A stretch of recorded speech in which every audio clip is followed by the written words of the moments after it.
Hello, everyone, and welcome back to Nightmare Narratives. I can picture some of you already in bed, maybe some of you just getting home from work. Wherever you are, whatever time it is, I'm glad you're here. If this helps you relax or sleep, please like and subscribe. It means a lot. Now let's get you comfortable, and I'll tell you tonight's story. My name is Joshua Ironheart, and I've been a park ranger for 8 years now. Most folks just call me Josh. I work the high country around Mount Mitchell in North Carolina, the tallest peak east of the Mississippi River. It's beautiful up there, but it can kill you if you're not careful. I learned about being careful the hard way. Lost my dad in a mine collapse when I was 12. Then spent 3 years in the Pacific during the war, watching good men die because they made one small mistake. When I came home in '46, I knew I wanted to work somewhere clean and open. The mountains called to me. December of 1955 was the worst winter anyone could remember. Snow started falling on the 10th and didn't stop for 2 weeks. The roads up to the summit got blocked, then the phone lines went down. We had a weather research station up there with 5 scientists studying winter storms. They'd been up there since October, taking measurements and sending reports back to the Weather Service. Their last radio message came through on December 18th. It was Dr. Coleman, the team leader. His voice sounded strange, kind of hollow. "Base camp, this is Summit Station. We're having some problems up here. Something's wrong with the hunger. The hunger won't stop. Please send." Then nothing but static. My boss, Captain Morrison, tried raising them for 6 hours. Nothing. The storm was getting worse, with winds hitting 60 miles per hour and the temperature dropping to 20 below. No way to get a truck up there, and the helicopter couldn't fly in that mess. "We'll have to wait it out," Morrison said. But I kept thinking about Dr. Coleman's voice. Something's wrong with the hunger. What did that mean? I knew those mountains better than anyone. Knew every trail, every cave, every dangerous spot where people got themselves killed. I'd pulled 23 people off those peaks in 8 years, and never lost one. But I'd never heard anyone talk about hunger like that before. The old Cherokee folks who lived down in the valley had stories about Black Mountain. They called it a sacred place, said it had spirits that protected it. Most of the time I figured that was just old tales. But when Mrs. Sarah Crowwing heard about the lost research team, she came to see me at the ranger station. "That mountain don't like strangers staying too long in winter," she said. Her grandson Daniel sometimes helped us with search and rescue. Good tracker, knew the old ways. The lean times wake up things that should stay sleeping. I thanked her politely, but I was thinking practical thoughts. 5 men trapped in a storm, running low on food maybe, getting scared, maybe going a little crazy from being stuck together too long.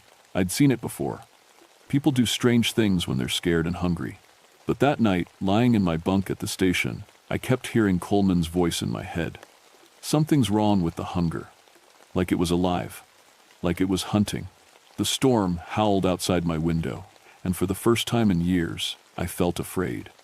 3 days later, the wind finally died down enough for me to try the climb. Morrison wanted to wait for backup, but I couldn't stand thinking about those men up there another day.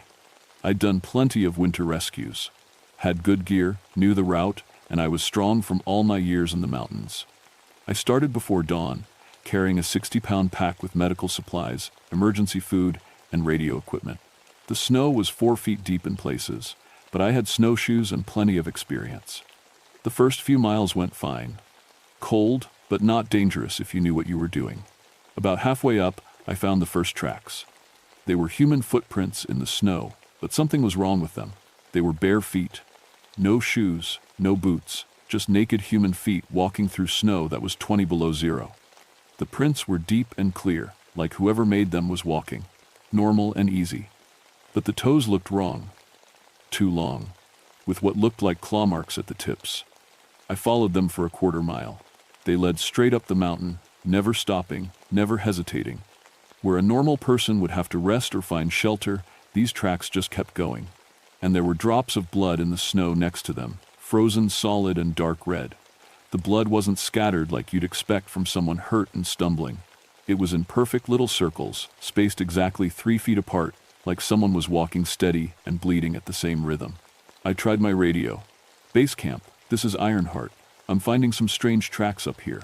Look like bare footprints, but that's impossible in this weather. Static. Then Morrison's voice, crackling and distant. Say again, Josh, you're breaking up. I said I found tracks, human tracks, but they don't make sense. More static. Josh, your signals. Can't hear. Check in every hour. Then nothing. I was on my own. The tracks led me right to the research station.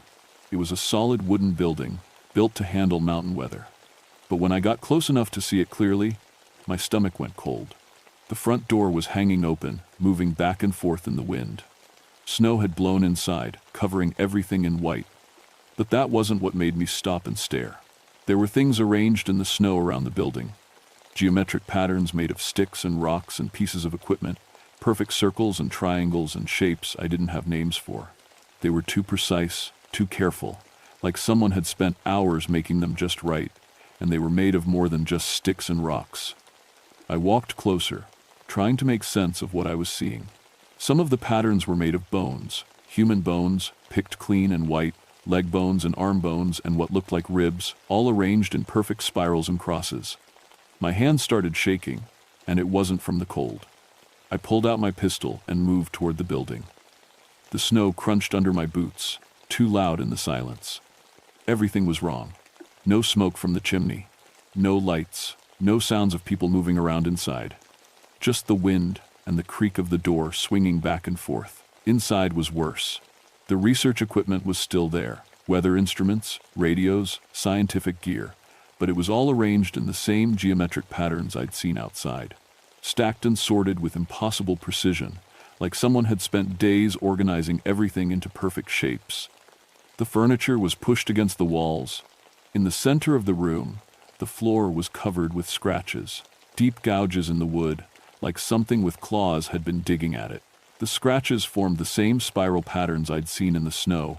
There was a smell in the air, sweet and rotten, like meat left out too long. It was strongest near the scratches in the floor. I found the first body in the kitchen. Dr. Peterson, the youngest member of the team. He was sitting at the table, but he wasn't all there anymore. Parts of him were missing, clean cuts, like someone had used a very sharp knife. His face was gone, but I recognized his jacket. On the table in front of him was a plate with small, neat pieces of meat arranged in a triangle. The meat was frozen, but it was fresh, and I could tell it had come from Dr. Peterson. My stomach tried to empty itself, but I held it down. I'd seen bad things in the war, but this was different. This was careful, planned, like someone had taken their time and enjoyed the work. I heard a sound from upstairs, a scraping noise, like fingernails on wood.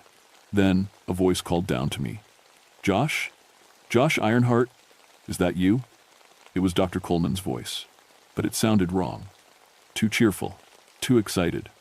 I'm so glad you came, Josh. We've been waiting for you. We're so very hungry, and you look delicious. I grabbed my radio and backed toward the door. Base camp, this is Ironheart. Emergency at the summit station. I need backup now. Nothing but static. The scraping sound came again, moving across the ceiling above me. Then I heard footsteps coming down the stairs. Slow, careful steps, like someone trying not to make noise. I ran. Outside, the wind hit me like a wall, but I didn't care. I had to get away from that building, and whatever was inside it. I made it about 50 yards before I heard the front door slam open behind me. Josh, where are you going? Don't you want to stay for dinner? I turned around and saw Dr. Coleman standing in the doorway. At least, it looked like Dr. Coleman. Same height, same brown hair, same wire-rimmed glasses. But something was very wrong with his face. His mouth was too wide. It stretched from ear to ear, showing way too many teeth. Sharp teeth. Like a wolf's. And his eyes were completely black. Not dark brown, black like holes in his head. He started walking toward me, and I could see that his feet were bare. The same feet that had made the tracks I'd followed up the mountain. His toes were long and ended in black claws, and he wasn't leaving any tracks in the snow now. We've been so hungry, Josh, he said in that cheerful voice. Hungry for so long, but you're here now, and you smell so good, so warm and alive. I fired my pistol at him. 3 shots, center mass, just like they taught me in the army. All 3 bullets hit him in the chest, and he staggered backward. Then he laughed. "That tickles," he said, and kept walking toward me. I ran again, down the mountain, crashing through the snow, not caring about the noise or the energy I was wasting. Behind me, I could hear him following, not running, just walking at that same steady pace. Like he knew he'd catch me eventually. I made it to a thick stand of pine trees and dove behind them, trying to catch my breath and think. My radio crackled to life. "Josh, this is Morrison. What's your status?" I whispered into the microphone.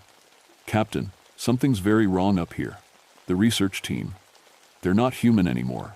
Something's happened to them." "Say again?" "You're breaking up." "I said they're not human, Doctor. Coleman just walked through 3 bullets like they were nothing."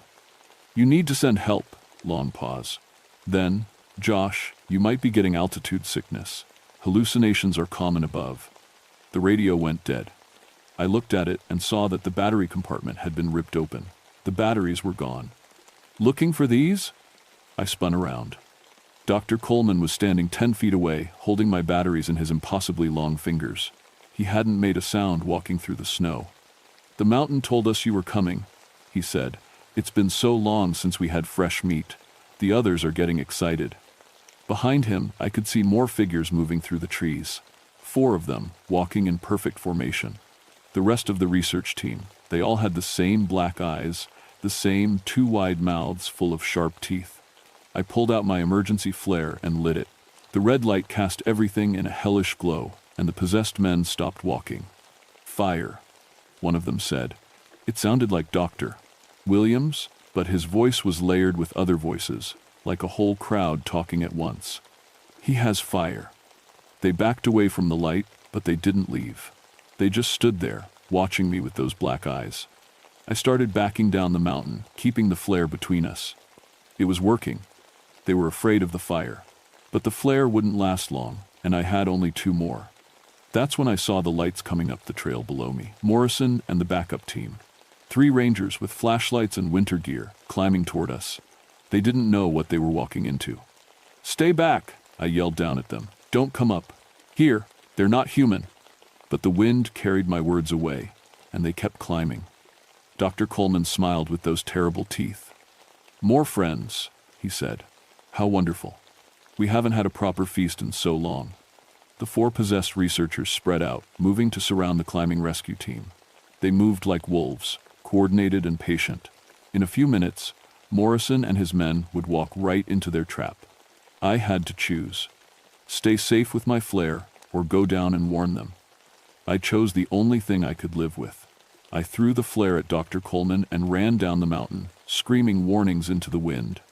"Morrison, get back! Run!" I crashed through the snow toward the rescue team, waving my arms and yelling. Behind me, I could hear the possessed researchers moving through the trees, no longer trying to be quiet. Morrison looked up as I reached them. With him were Rangers Peterson and Davis, plus an older Cherokee man I recognized, Daniel Crow Wing, Mrs. Sarah's grandson. "Josh, what the hell?" Morrison started. "We have to go, now." I grabbed his arm. "The research team, they're not human anymore. Something's possessed them." Peterson laughed. "Come on, Josh. You've been up there too long." A howl echoed through the trees above us. Not human, not animal. Something in between that made my bones ache with cold fear. Daniel Crow Wing's face went white. "Wendigo," he whispered. "The hunger spirit. I told my grandmother this would happen." 4 shapes appeared in the trees around us, moving wrong, too fluid, like they were floating instead of walking. Dr. Coleman's voice drifted down through the wind. "Welcome, friends. We're so pleased you came to visit. We've been preparing a special meal." Morrison pulled his pistol, but Daniel grabbed his wrist. "Bullets won't work. Fire. We need fire." I lit my second flare. The red light pushed the shapes back, but they didn't disappear. They just stood there, waiting. "There's a supply cache about half a mile down," Morrison said. "Emergency fuel and equipment." "We'll never make it," Davis said. His voice was shaking. "They'll pick us off one by one." Daniel was pulling something from his pack, a small leather pouch and what looked like dried tobacco leaves. "Sacred tobacco," he said. "My grandmother made me bring it. Said the mountain would need an offering." Doctor Coleman's laughter echoed around us. Little Indian magic? How quaint. Do you really think your primitive superstitions can stop us? The spirits of this mountain are older than your hunger, Daniel called back, and they remember the proper way. He started spreading the tobacco in a circle around us, chanting in Cherokee. Words I didn't understand, but they felt important. Ancient. The possessed researchers moved closer. I could see them clearly now in the flare light. Their faces were stretched and wrong, like someone had pulled the skin too tight over skulls that were the wrong shape. Their fingers ended in black claws, and when they breathed, frost came out of their mouths, even though the air wasn't that cold. "It's not working," Peterson said. "They're still coming." Daniel kept chanting, but I could see sweat on his face despite the cold. "The offering isn't enough. The hunger spirit is too strong. It needs a willing sacrifice." "What kind of sacrifice?" Morrison asked. "Food," Daniel said. "Someone has to willingly give up their food, their life energy. It breaks the hunger cycle." I looked at my pack. Emergency rations for 3 days. If I gave them up, I'd probably die on the mountain before I could get down to safety. But if I didn't, the first flare was burning down. I lit the third and last one. "I'll do it," I said. "Josh, no," Morrison started. "I know these mountains," I said. "I can make it down without food if I have to, and I've seen what these things can do. We can't let them spread." I opened my pack and pulled out all my food. Canned meat, dried fruit, chocolate bars. Everything I had to keep me alive. I threw it all into the center of Daniel's tobacco circle. "I offer this freely," I said, not sure if I was doing it right. "To the spirits of the mountain. To end the hunger." Daniel's chanting got louder. The tobacco started to smoke, even though there was no fire to light it.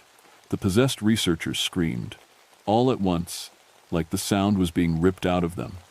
Dr. Coleman's too wide mouth opened impossibly wider, and something dark poured out of it like smoke. "No!" he shouted, but his voice was changing, getting higher, thinner.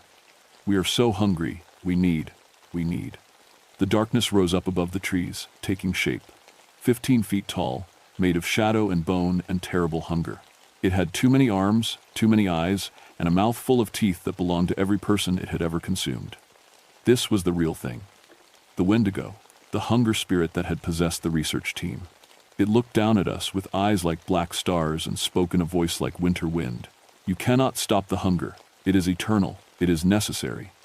It is." Daniel's tobacco circle burst into flames. Real fire this time, bright and clean and warm. The flames spread outward, surrounding the Wendigo in a wall of light. The creature screamed again, but this time it was the sound of something dying. The flames climbed higher, and I could see shapes in the fire. Human shapes, walking away into the light.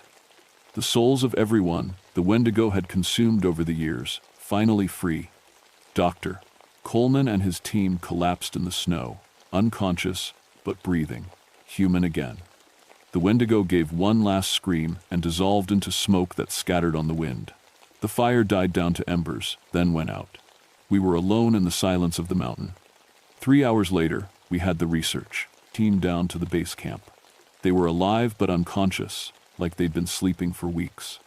The doctors said it was severe hypothermia and malnutrition, but I knew better. They woke up 2 days later with no memory of what had happened after the storm hit. Said they remembered getting hungry. Then everything went black.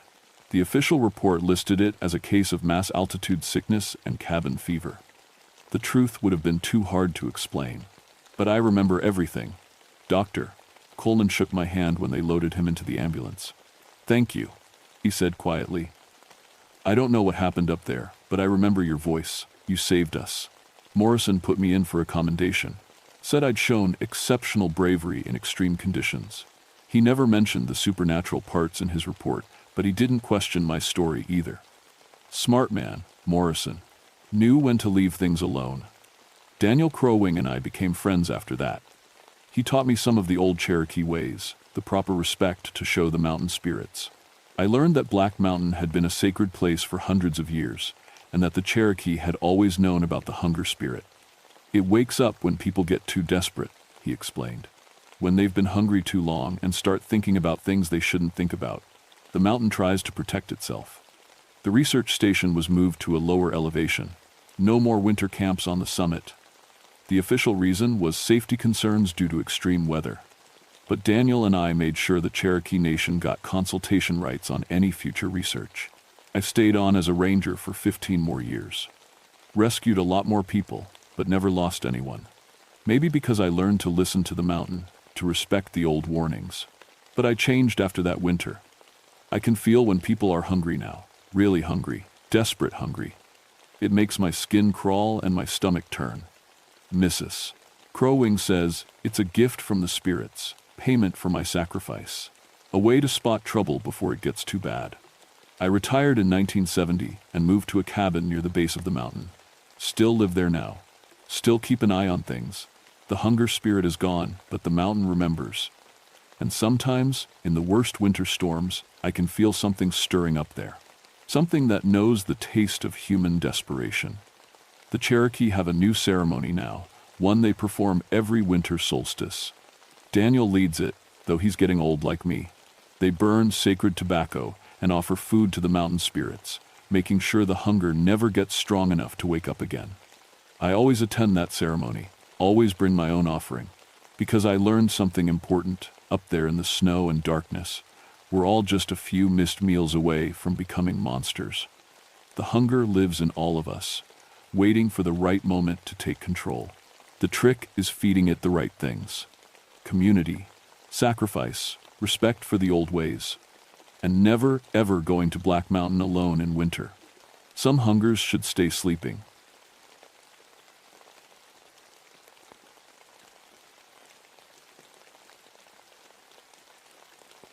My name is William Hawthorne, but everyone calls me Bill. I've been a park ranger here in the Great Smoky Mountains for 13 years now, and I thought I'd seen everything these old hills could throw at me. Bears, lost hikers, flash floods, you name it. In all that time, I never lost a single person I was looking for. Not one. That streak ended in October of 1963. I was 35 then, still young enough to hike 20 miles without breaking a sweat, but old enough to know the mountains like my own backyard. My grandfather worked these same hills, digging coal before they made this place a national park. My daddy hunted here as a boy. The Cherokee walked these trails long before any of us showed up. Point is, this land and my family go way back. October 28th started like any other day. Cool morning, leaves crunching underfoot, that crisp mountain air that makes you feel alive. I was checking the trails near Cataract Falls when Sheriff Davidson radioed me about a missing family. Got a Buick Skylark abandoned at the trailhead, he said, his voice crackling through the static. Chicago plates, family of 4, parents and 2 kids maybe 8 and 10 years old, name's Morgan. I hiked down to take a look. The car sat there with all 4 doors wide open, like the family had just vanished into thin air. Their luggage was still in the trunk, untouched. Camping gear laid out neat and tidy, but what got my attention were the scratches on the roof. Deep gouges in the metal, way too big for any black bear I'd ever seen. When were they last spotted? I asked Davidson. 3 days ago. Desk clerk at the motel says they were excited about camping in some hollow they'd read about. Asked about Whispering Ridge. My blood went cold. Local folks had been telling stories about Whispering Ridge for as long as I could remember. Said it was cursed, that people went in but didn't come out the same.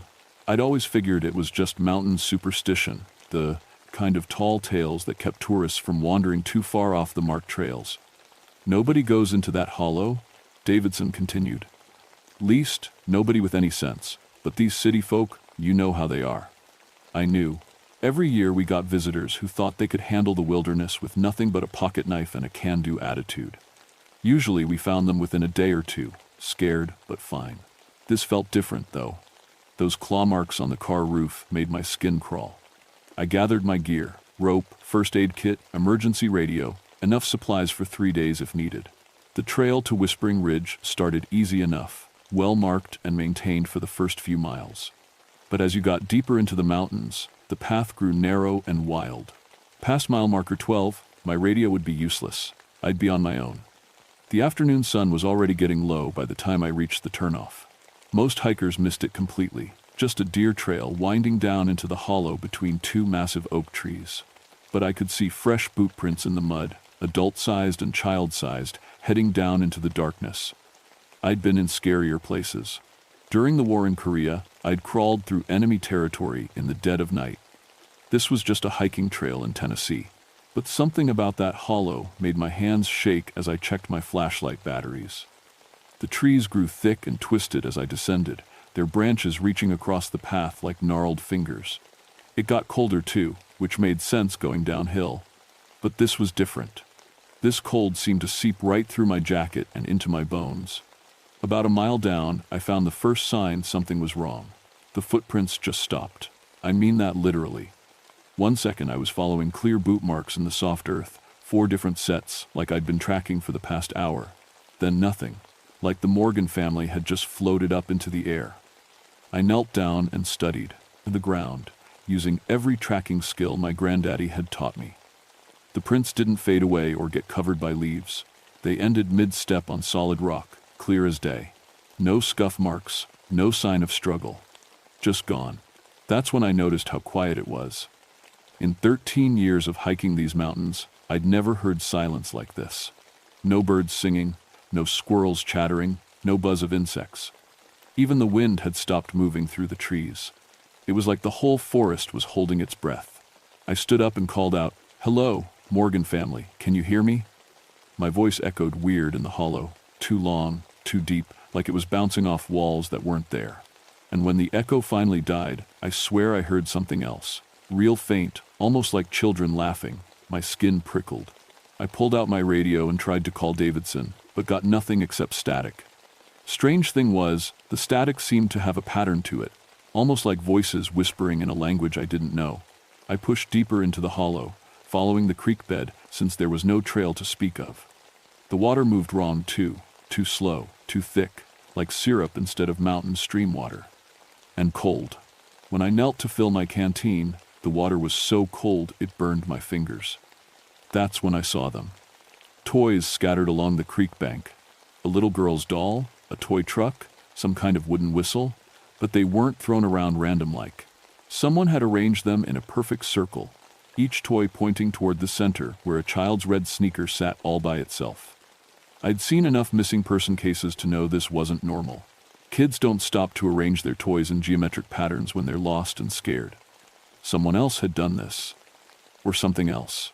I picked up the sneaker and checked the size, matched what I'd expect from a 10-year-old. But the shoe felt wrong in my hands, too light, like it was hollow inside. And when I turned it over, the sole was completely worn smooth. Not scuffed or dirty like you'd expect from hiking. Smooth as glass. A stick cracked behind me. I spun around, hand moving to the knife on my belt out of pure instinct. But there was nothing there except trees and shadows. Still, I had that feeling you get when someone's watching you. The hair on the back of my neck stood up. "Morgan family," I called again. "My name is Bill Hawthorne. I'm a park ranger. If you can hear me, stay where you are." This time, the echo came back different. Like my words were being repeated by someone else, in a voice that sounded almost like mine, but not quite. And underneath it, that sound of children laughing again. I dropped the shoe and backed away from the toy circle. Every instinct I had was screaming at me to get out of that hollow, to hike back to my truck and call for backup. But 4 people were missing, 2 of them kids. I couldn't just leave. The temperature dropped another 10 degrees in the space of a heartbeat. My breath started coming out in puffs, and frost began forming on the dead leaves around my feet. In October, in Tennessee, that's when I saw the trees. All around the hollow, the oaks and maples were twisted into spirals, like someone had grabbed them while they were saplings and corkscrewed them into the ground. I'd seen lightning-struck trees before, seen them bent by wind and ice. But this was different. These trees had grown this way, bark and all, in perfect spirals that hurt to look at, and they were all pointing toward the center of the hollow. I followed their direction with my eyes, squinting through the gathering dusk. There, maybe a quarter mile deeper in, I could see what looked like a clearing. Smoke was rising from it. Not the gray smoke of a campfire, but something darker. Oily. That had to be where the Morgans were. I checked my watch. 4:30, which meant I had maybe 2 hours of daylight left. In these mountains, once the sun went down, you were hiking blind unless you had a good flashlight, and something told me I didn't want to be in this hollow after dark. I started toward the clearing, moving as quiet as I could. My boots seemed to crunch extra loud on the fallen leaves, and I kept hearing other sounds, twigs snapping, leaves rustling, like something was pacing me through the trees. Halfway there, I found the photographs. They were scattered around the base of one of those twisted trees like someone had thrown them from a handful. Family photos, the kind people take on vacation. I picked one up and felt my stomach drop. It showed the Morgan family, all right. Mom, Dad, and 2 kids standing in front of their car. But they looked wrong. The parents looked older, way older, with gray hair and wrinkled faces. And the kids looked younger, like toddlers instead of school-age children. I picked up another photo. Same family, but even more wrong. The parents were ancient now, bent over like elderly folks. The children had shrunk to baby size. The last photo made me drop the whole bunch and stumble backward. It showed 4 gravestones with the names Morgan carved on them. Fresh graves with wilted flowers. That's when I heard my name. Bill Hawthorne. The voice came from everywhere and nowhere, like the forest itself was speaking. It sounded familiar, though I couldn't place it. Deep and gravelly, like someone who'd smoked too many cigarettes. "Who's there?" I called out, pulling my flashlight even though there was still some daylight left. "Show yourself. You shouldn't have come here, boy." This time I recognized the voice, and my blood turned to ice water. It was my father. My father who died of black lung disease 8 years ago. My father who was buried in the cemetery back in Gatlinburg. "You're not real," I said, but my voice shook saying it. Laughter echoed through the trees, not the children's laughter I'd heard before, but something older and meaner. "Real as these mountains, boy. Real as the Cherokee who walked here before your people came. Real as the families that feed us." I forced myself to keep moving toward the clearing.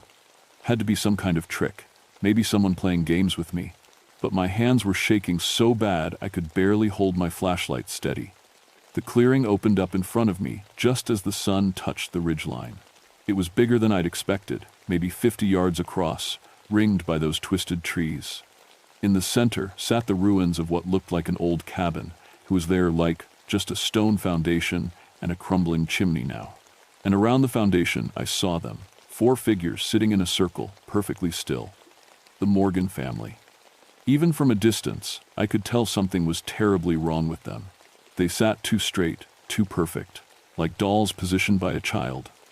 "Morgan family," I shouted, running toward them. "It's okay, I'm here to help." As I got closer, I could see their faces. The parents looked exactly like they had in those impossible photographs, aged decades beyond their years. Gray hair, wrinkled skin, eyes that stared at nothing. The children looked younger, maybe 5 or 6 instead of 8 and 10, but they were breathing, still alive. "Can you hear me?" I knelt beside the father and shook his shoulder gently. His head turned toward me, and his eyes focused for just a second. "Run," he whispered through cracked lips. "Before sunset, they're waiting." "Who's waiting? Who did this to you?" But his eyes had already gone blank again, staring at something I couldn't see. A new voice spoke behind me, clear and cold as winter air. "You cannot take them, Ranger. They belong to us now." I spun around and saw them stepping out from behind the twisted trees. At first glance, they looked like people, tall, thin figures in old-fashioned clothes. But as they moved closer, I could see they weren't quite right. Their skin was too pale, almost translucent. Their eyes reflected light like an animal's, and they moved too smooth, like they were floating instead of walking. "What are you?" I managed to ask. "We are the Nunehai," the lead figure said. It was wearing what looked like a mix of Cherokee clothing and Civil War-era uniform, all tattered and faded. "We are the people who were forgotten, the people who were driven from these mountains." More of them emerged from the forest. Dozens of pale figures, all wearing clothes from different time periods. Some looked Cherokee, others looked like settlers, soldiers, pioneers. All of them had that same translucent skin and those terrible reflecting eyes. "The Cherokee tell stories about you," I said, trying to keep my voice steady. "You're spirits. You're supposed to protect people." The leader laughed, and the sound made my teeth ache. "We protected ourselves when your kind drove us from our homes. We learned to take what we needed to survive. Families make the best replacements." I looked back at the Morgans. They hadn't moved, hadn't even blinked. "What did you do to them?" "We are making them like us, immortal, timeless. By dawn, they will be part of our tribe forever, and we will be renewed.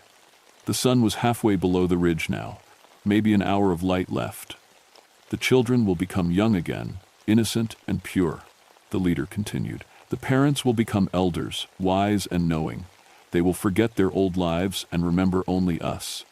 I won't let you do this. More laughter, this time from all of them at once, creating a horrible harmony that seemed to shake the ground under my feet. You cannot stop what has already begun. Look at your hands, Ranger. I looked down and nearly screamed. The skin on my hands was starting to look pale and translucent, just like theirs. I could see the bones underneath, and my veins looked black instead of blue. It is too late for you as well. You entered our hollow willingly. You became part of our territory. Soon you will be one of us.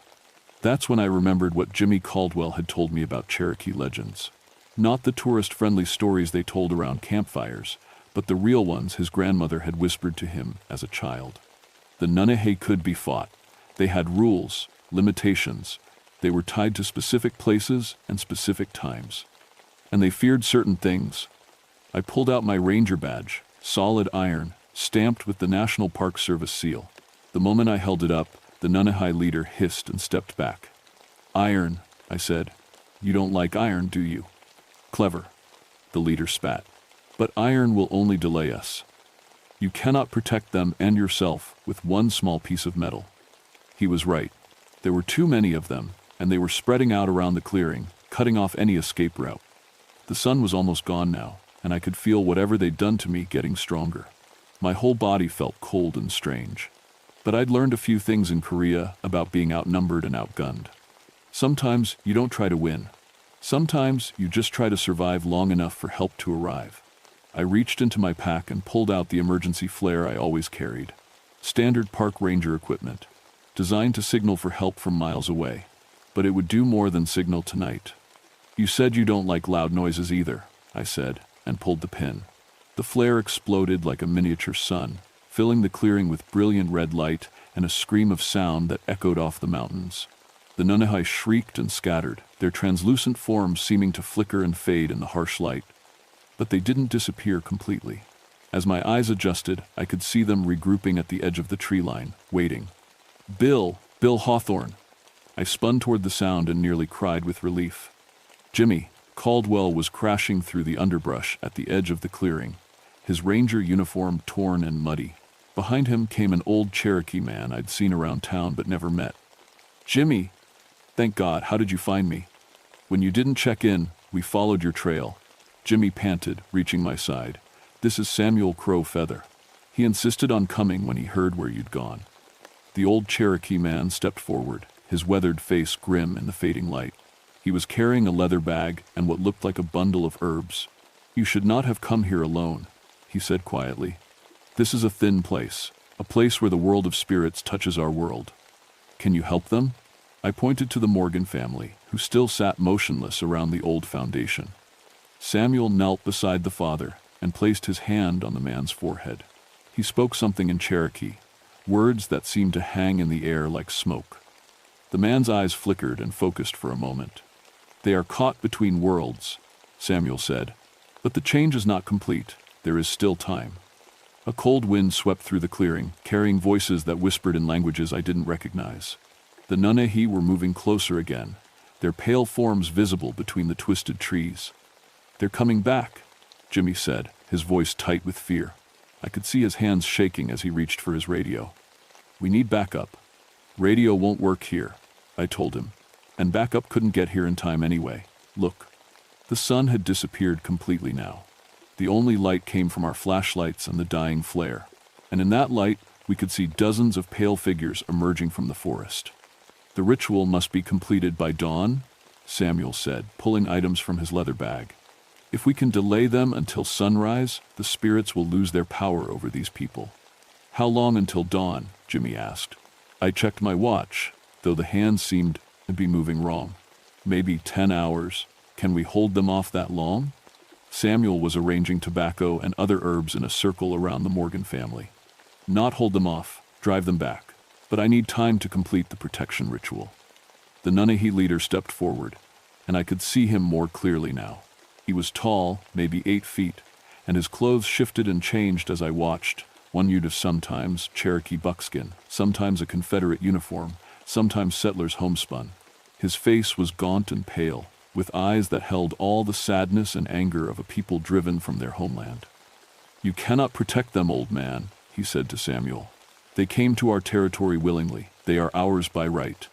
"No one belongs to the spirits of the dead," Samuel replied, not looking up from his work. "These people have families who love them, lives to return to. As did we, once." The leader's voice carried centuries of pain. "Before we were driven from these mountains, before we were forgotten and left to fade away." I felt a stab of sympathy despite my fear. These weren't just monsters.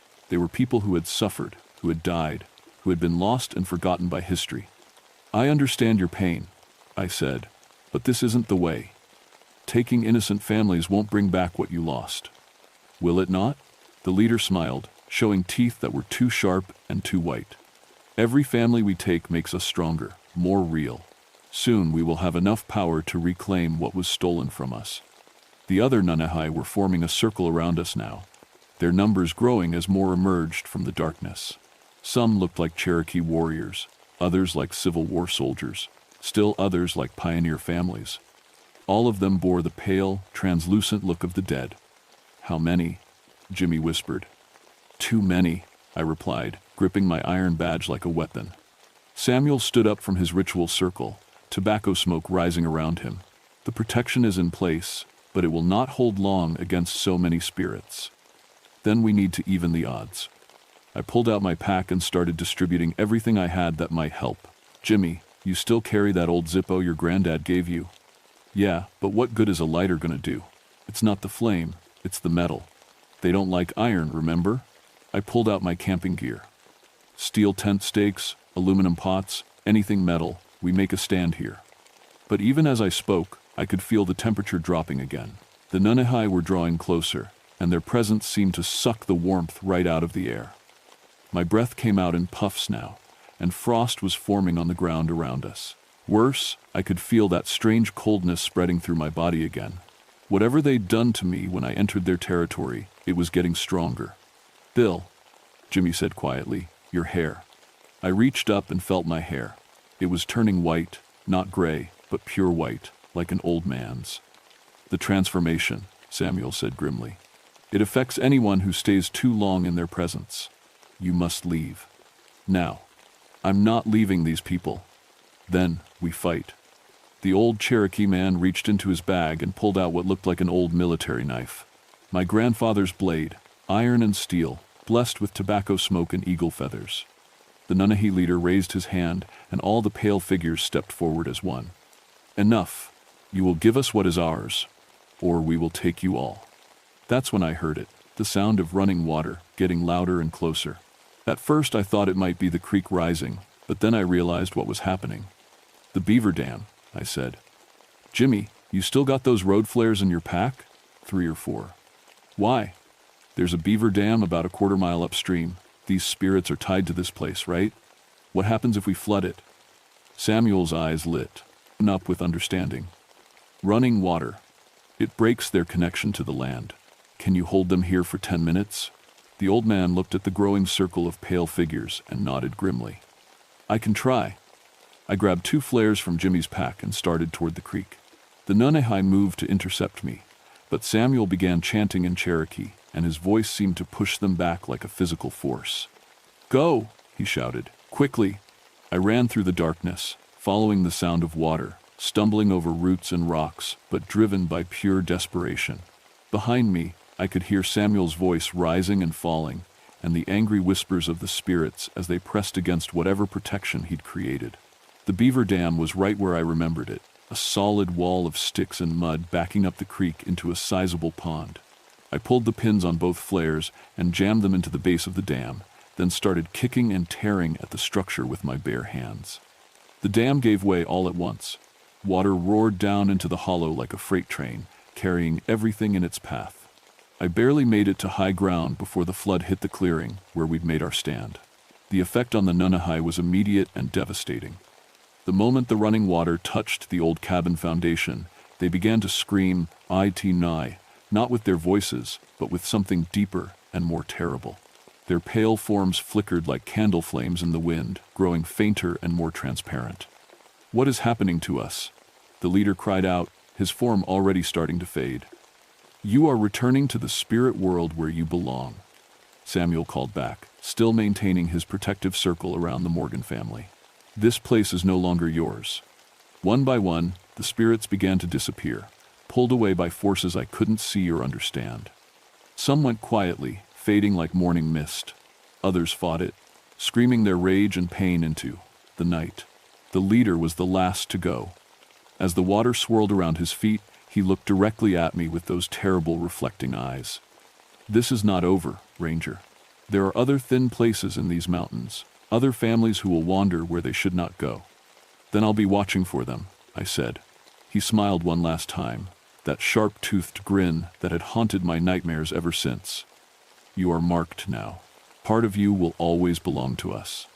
Then he was gone, dissolved into the rushing water like he'd never existed at all. The flood receded quickly, draining away into the lower parts of the hollow. Samuel's protective circle had held. The Morgan family sat exactly where they'd been, but now they were stirring, blinking, looking around in confusion. "Where are we?"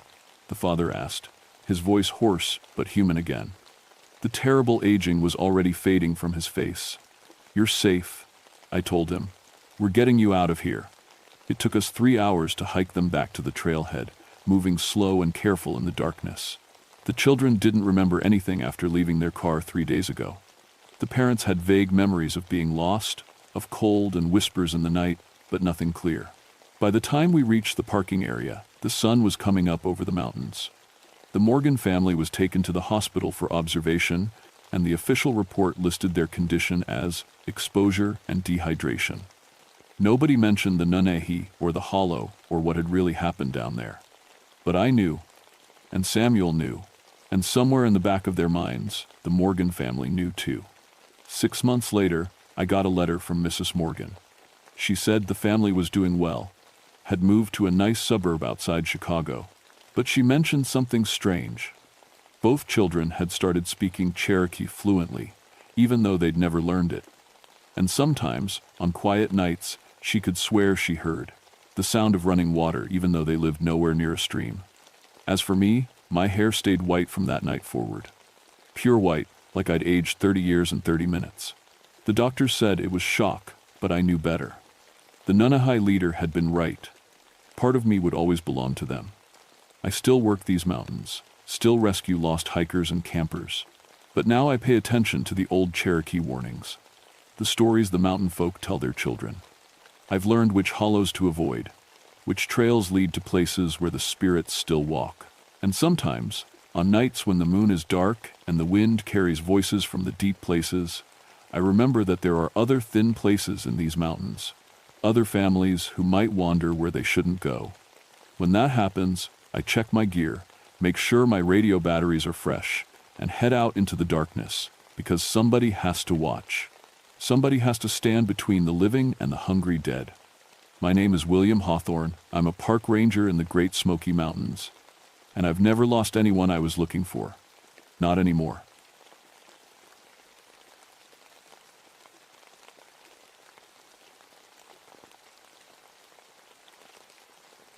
My name is Catherine Mountainheart, but everyone calls me Kate. I've been a ranger in the Monongahela National Forest for 12 years now, and I thought I'd seen everything these mountains could throw at me. Broken bones, hypothermia, bear attacks, lost hikers, you name it. I've patched it up or carried it out.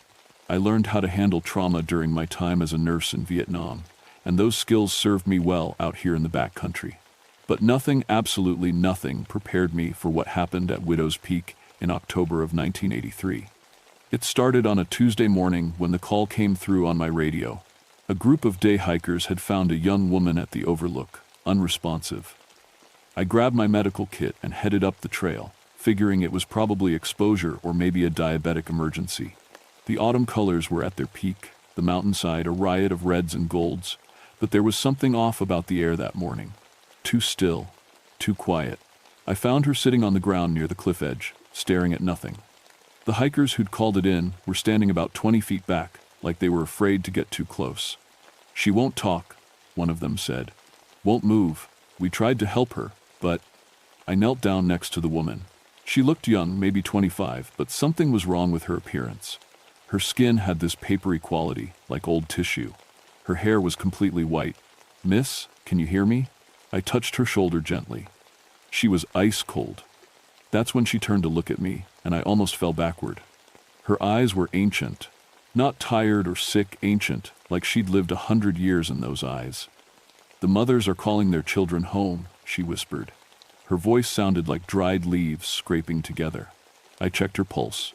Strong and steady, pupils normal, no signs of head trauma or drug use. But her hands, God, her hands. The skin was wrinkled and spotted with age, the fingernails grown long and yellowed. I'd seen plenty of medical emergencies in my time, but I'd never seen someone age like this overnight. How long has she been here? I asked the hikers. We don't know.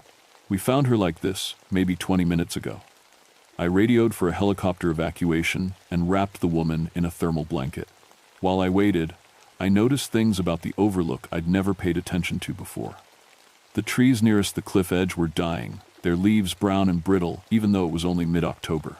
The ground felt colder here than it should, and there was this smell in the air, not bad exactly, but old. Like opening a trunk that's been sealed for decades. The woman kept muttering the same thing over and over. The mothers are calling their children home. When the helicopter finally arrived, it took 3 attempts to land. The pilot said his instruments kept going haywire, spinning like crazy whenever he got close to the peak. We finally got her loaded and off to the hospital in Charleston. I should have left right then.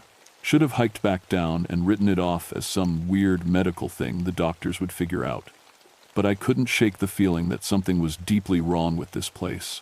I'd been coming to Widow's Peak for years. It was a popular overlook. Nothing special, but now it felt different. Watchful. I walked to the cliff edge and looked out over the valley. That's when I heard it for the first time. A sound like women crying, soft and distant, coming from somewhere in the forest below. I turned around, thinking maybe there were more hikers in distress, but the trail was empty. The crying continued. Not loud, but constant. Sad in a way that made my chest ache. I checked my watch. Still had a few hours of daylight. Against my better judgment, I started down a side trail that led toward the sound, following a narrow path I'd never noticed before. It wound between 2 rock formations and opened into a small clearing where the ground was covered in dead leaves, all arranged in perfect circles. The crying was louder here. I could almost make out words, names, maybe, being called out in desperate, pleading voices. But there was nobody there. Just empty forest and dying trees. That's when my radio crackled to life. Static at first, then a voice, a woman's voice, soft and sad. Sarah, Sarah, come home, Mama's waiting. I spun around, my heart hammering. The radio shouldn't pick up anything out here. We were 35 miles from the nearest town, too far for civilian broadcasts. Hello? I called out. Is someone there? The crying stopped. The forest went completely silent. No birds, no wind, nothing. Just that heavy, watching quiet. I got out of there fast, practically running back up to the main trail. My hands were shaking when I reached the parking area. I told myself it was just the altitude, or maybe low blood sugar. Anything but what it felt like, that something in those woods was waiting, watching, wanting. But I couldn't stop thinking about that young woman's face. Those ancient eyes, and the way she'd said those words, like she was delivering a message. That night, I got a call from the hospital. The woman had been identified 23-year-old Jennifer Morrison from Elkins. But the doctors were baffled. Every test they ran showed the physiology of a woman in her 70s. Cellular aging, bone density, hormone levels, all consistent with someone 50 years older than her actual age. They couldn't explain it. One night on that mountain, and half a century had been stolen from her body. And then came the other reports. 3 young women, all in their 20s, reported missing from surrounding counties over the past week. All of them had been hiking alone. All of them had last been seen heading toward trails in the Monongahela. I pulled out my old maps of the forest and spread them across my kitchen table.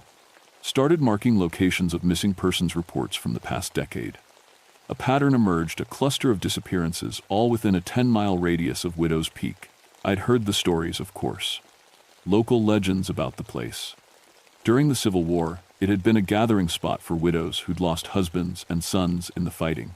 They'd come to the peak to mourn together, crying out their grief to the mountains. Some of the old-timers said you could still hear them on quiet nights.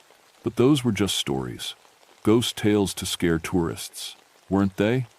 I went back to Widow's Peak the next morning, told myself I was just doing a routine safety check, documenting any hazards. But really, I needed to understand what had happened to Jennifer Morrison. This time I brought a camera and a voice recorder. If something weird was happening up there, I wanted proof. The trail felt different in the morning light, colder. The usual sounds of the forest, birds chirping, squirrels rustling in the undergrowth, were absent. My boots crunched on frost-covered leaves, and my breath came out in white puffs, even though the temperature was supposed to be in the 50s. When I reached the overlook, I found something that made my stomach drop. Dozens of dead birds scattered around the rocks, not wounded or sick-looking, just dead, like they'd fallen from the sky mid-flight. Their bodies were cold and stiff, but they hadn't been there yesterday. I'd have noticed. I took photos, then set up my voice recorder on a flat rock and pressed record. October 21st, 1983. Ranger Mountain Heart conducting site investigation at Widow's Peak. Present conditions. Temperature approximately 40 degrees. Clear skies. Unusual bird mortality. A sound cut me off. The crying again, but closer this time. Coming from the morning cave I'd found yesterday. I grabbed my flashlight and recorder and headed down the side trail. The clearing with the circular leaf patterns was still there, but now there were more of them. 7 perfect circles, each about 6 feet across. And in the center of each circle, scratched into the dirt, was a name. Sarah, Elizabeth, Margaret, Rebecca, Catherine, Anne, Mary, Catherine, my name. My hands started shaking. I raised the camera and took pictures, the flash bright in the dim forest light. Through the viewfinder, I saw something that stopped my heart. Translucent figures standing at the edge of the clearing. Women in long dark dresses, their faces pale and sad. I lowered the camera. The figures were gone. Looked through the viewfinder again. There they were, clearer now. 5 of them, maybe 6, watching me with hollow eyes. "This isn't real," I whispered. "You're not real." But even as I said it, I felt something, a presence, warm and comforting, like being wrapped in a mother's embrace. And with it came a feeling of such overwhelming sadness that tears started running down my face without warning. The voice recorder in my pocket crackled. I pulled it out and hit playback. Static. Then, singing soft, beautiful singing in harmony. A lullaby I half remembered from childhood, but the words were wrong. Old words, in a dialect I didn't recognize. "Hush now, baby. Don't you cry. Mama's here to sing you. Close your eyes and rest your head, safe in Mama's arms. My sweet child." The singing faded into crying again, and then a voice clear as day on the recording. "We've been waiting for you, Catherine. Come home to us. Let us take care of you." I dropped the recorder like it had burned me. When I looked up, the translucent women were closer. I could see details now, the careful stitching on their mourning dresses, the tears on their cheeks, the desperate love in their eyes. One of them reached out toward me. Her hand passed through a tree branch like smoke, but when it got close to my skin, I felt it cold and gentle, like my mother's hand used to feel when she'd check for fever. I stumbled backward, tripped over a root, and fell hard. The impact knocked the wind out of me. When I looked up, gasping, the women were surrounding me in a circle. Their mouths moved in silent speech, and I could feel their words rather than hear them. Asterisk, lost children. Need to protect. Keep them safe. Love them. Asterisk, I'm not a child, I managed to say. I'm 34 years old. Asterisk, so young, so much pain. Let us help. Let us love you. Asterisk, one of them knelt beside me. I could see through her body to the dead leaves beneath and touched my hair. Where her fingers passed, I felt warmth spread through my skull. And with it came memories, flooding back so vivid it was like living them again. My mother braiding my hair before school, singing softly. My father teaching me to identify plants on mountain trails. My fiancé Tom's last letter from Vietnam, telling me about the wedding we'd never have. The grief hit me like a physical blow. I'd buried those memories deep, locked them away where they couldn't hurt. But now they were right here, raw and fresh, and the crying women were crying with me, for me, sharing my pain. Asterisk, we understand. We lost our children too, our husbands, our sons. But you can be ours now. We'll keep you safe. Asterisk, I felt something changing in my body. A heaviness in my bones. My skin felt tight, like it was shrinking. I looked down at my hands and screamed. The skin was wrinkling before my eyes, age spots blooming like bruises. No, I shouted, scrambling to my feet. No, I don't want this. The women's faces twisted with confusion and hurt. One of them, the closest one, tilted her head like she was listening to something far away. Asterisk, why do you resist? We only want to love you, to protect you. Asterisk, this isn't love. I was backing away now, toward the trail. This is you're killing me. Asterisk, not killing. Saving. Bringing you home. Asterisk, I ran. Didn't look back, didn't stop, just ran as hard as I could up the trail.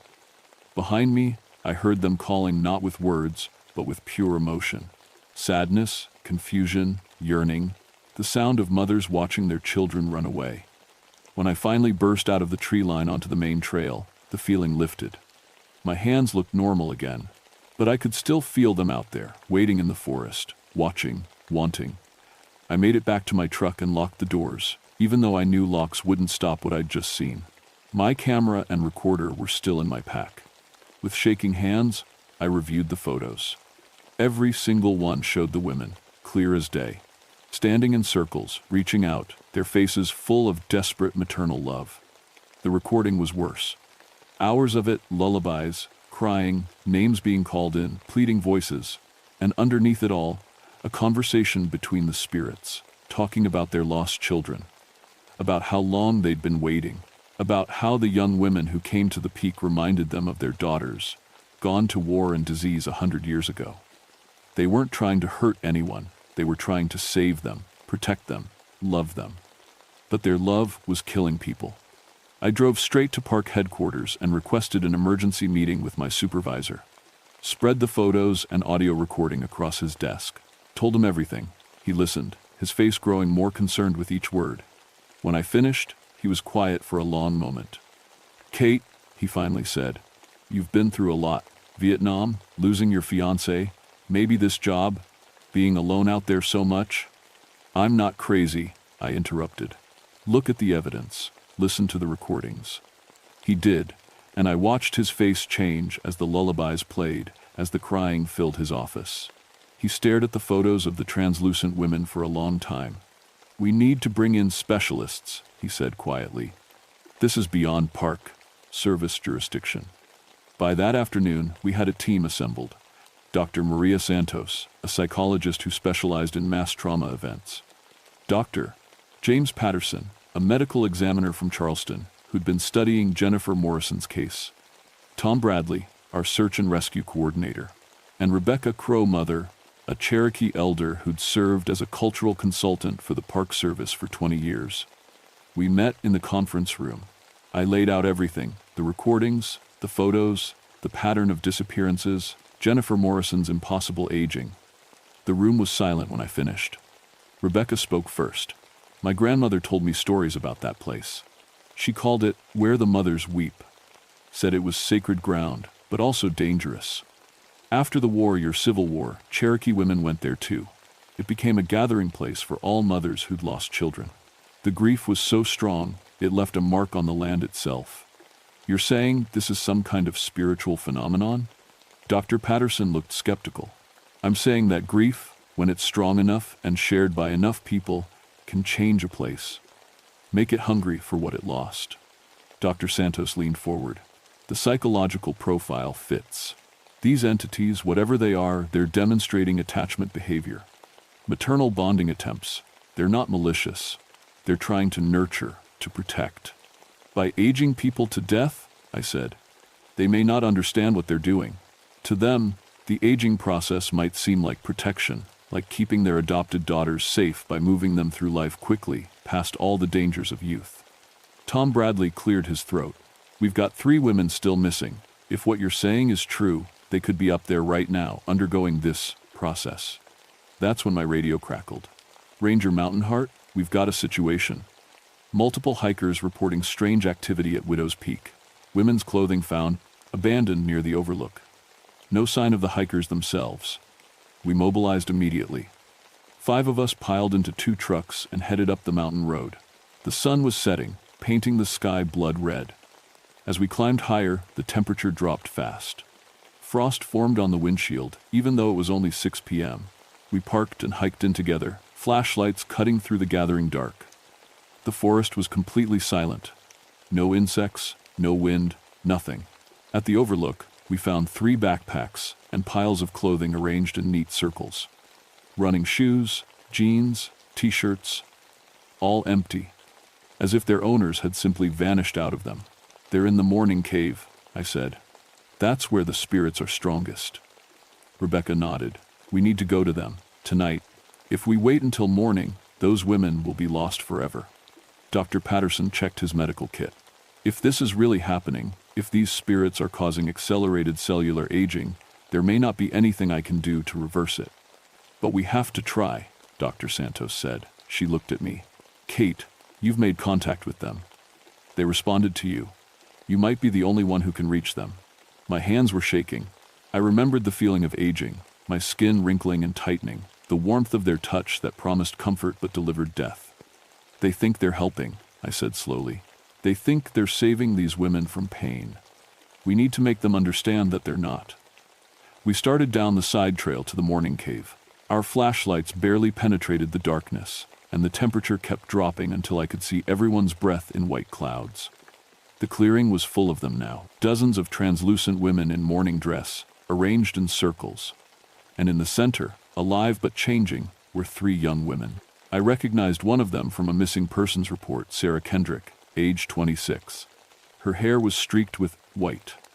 Her skin was beginning to wrinkle. The spirits were singing to them, those haunting lullabies in old Appalachian dialect. The missing women sat still, eyes half closed, peaceful expressions on their aging faces. "Sarah!" Tom shouted. "Sarah Kendrick!" One of the women looked up, confused. She tried to stand but stumbled.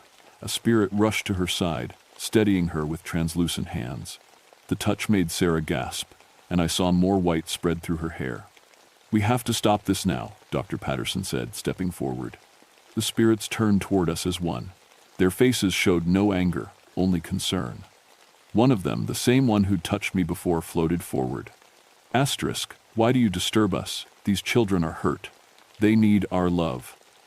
Asterisk, I stepped in front of the others. "They need medical help. Real help. You're killing them with your love." Asterisk, "No. We're saving them. Keeping them from pain." Asterisk, "Look at them." I pointed to Sarah, whose hands were now gnarled with age.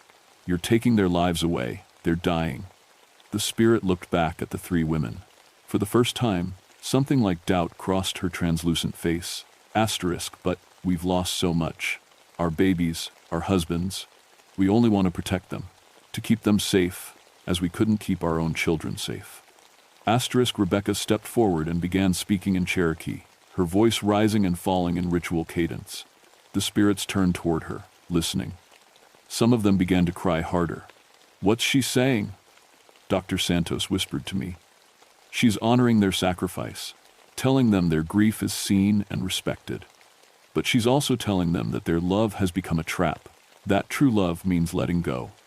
The spirits were agitated now, swirling around the clearing like leaves in a storm. Their crying grew louder, more desperate.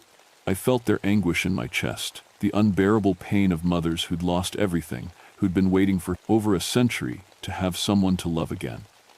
One of the spirits, an older one, with kind eyes, approached me. She touched my face, and I felt her memories flood into me. Her name was Margaret. She'd lost 3 sons to the war and a daughter to fever. She'd come to this peak to die of grief, and instead, she'd become trapped in it, trapped with all the other grieving mothers, forever seeking the children they'd lost. Asterisk, "Help us," asterisk, Margaret whispered directly into my mind. Asterisk, "We're tired of crying, we want to rest. But we can't leave our children alone." Asterisk, I understood then. They couldn't let go because they'd never been properly mourned, never been honored for their sacrifice. They'd been forgotten, their grief dismissed as simply what women did during war. "Rebecca," I said, "can you perform a release ceremony, something to honor them and let them rest?" She nodded. "But it will require a sacrifice." Someone who understands their pain, who can bridge the gap between their world and ours. Everyone looked at me. I'd lost two. Not children, but a man I'd loved, a future I'd planned. I understood grief that didn't heal, pain that became a part of you. I'll do it, I said. Rebecca began gathering materials for the ceremony: stones from the clearing, branches from the dying trees, earth from the circles where the spirits appeared. The team worked to stabilize the three missing women, wrapping them in thermal blankets and trying to slow whatever process was stealing their youth.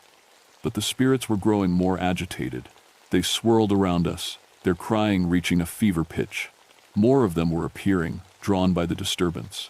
I counted at least 40 now, maybe 50.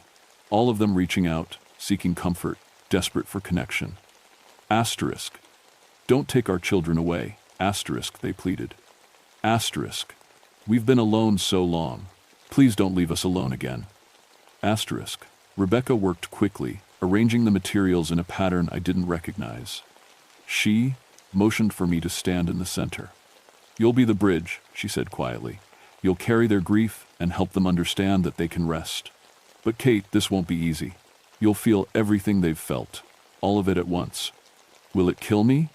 It might. I looked at the three women lying on the ground, aging before our eyes.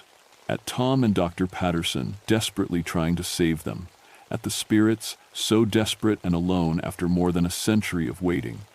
Let's do it, Rebecca began to sing. Her voice rose high and clear, a Cherokee morning song that seemed to resonate with the bones of the mountain itself. The spirits grew quiet, listening. I stood in the center of her pattern and opened myself to their presence. They came all at once. The grief hit like a tidal wave, overwhelming, crushing, absolute. I felt every loss, every goodbye, every child buried, every husband who never came home. Decades of accumulated pain compressed into single moments. My knees buckled, but I forced myself to stay standing. Asterisk, we see you. Asterisk, I called out to them, not with my voice but with something deeper. Asterisk, we honor your sacrifice. We remember your children. Asterisk. The spirits pressed closer, their translucent forms overlapping with mine. I could feel them trying to merge with me, seeking comfort in living flesh. My skin began to wrinkle. My hair turned white. Age spots bloomed on my hands, but I didn't fight it. Instead, I opened my arms. I see you, Margaret, I said aloud, speaking to the spirit who'd touched me. Your sons died bravely. Your daughter is at peace. You loved them so well.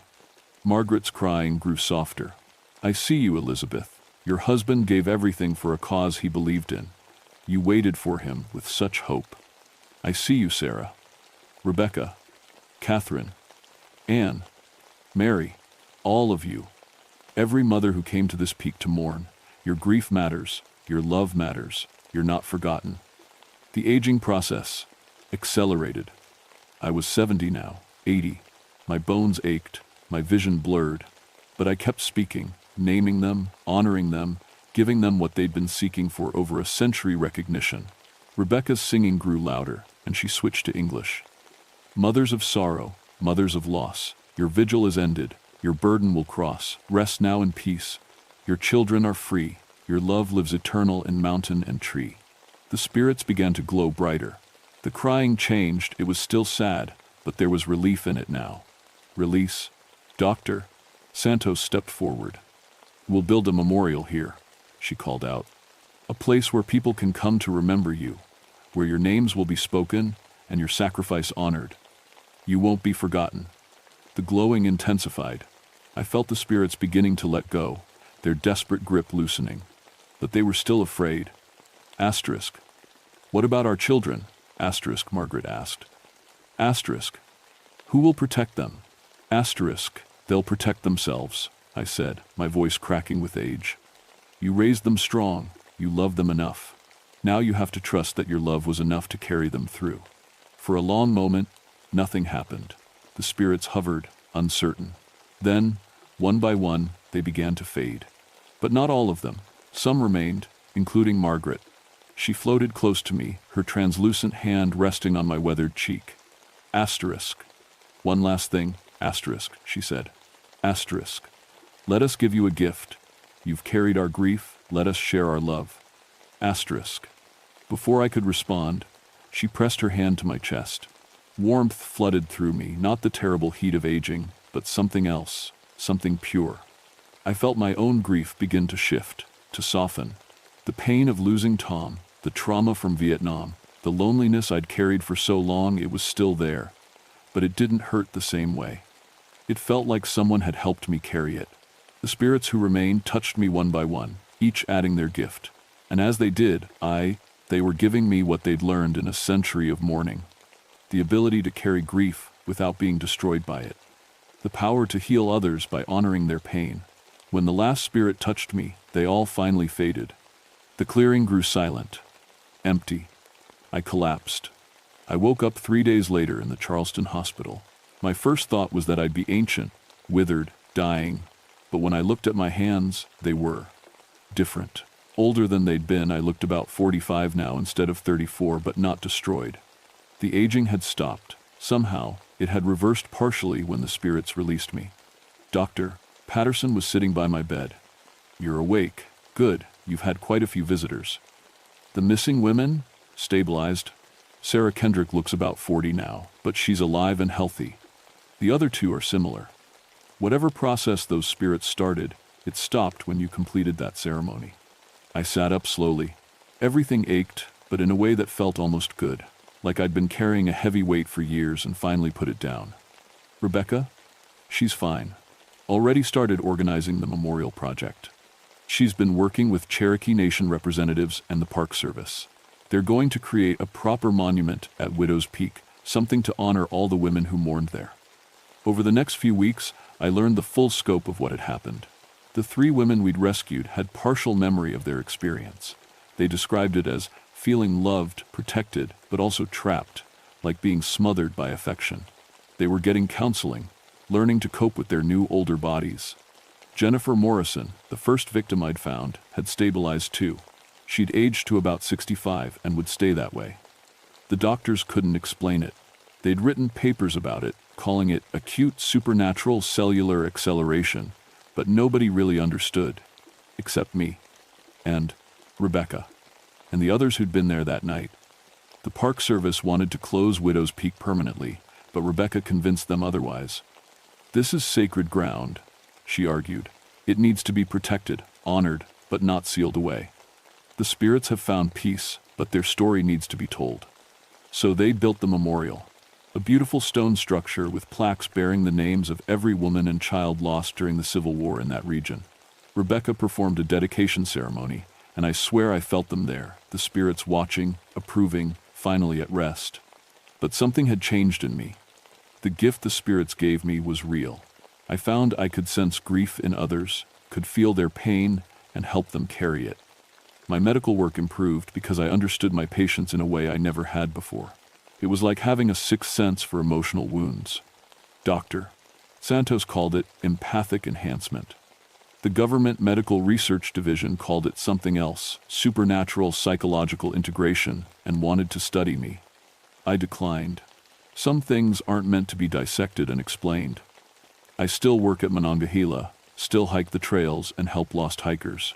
But now I also spend time at the memorial, talking to visitors, sharing the story, helping people honor their own grief. Sometimes, on quiet nights, I can hear them, the spirits, still present but peaceful now. They don't call out anymore. Don't seek to adopt or protect. They just watch over the mountain, their vigil finally transformed from desperate need into gentle guardianship. I'm 45 years old in a 34-year-old ranger's career. My hair is streaked with white that won't wash out. I have wrinkles I didn't earn through time, but I'm not angry about it.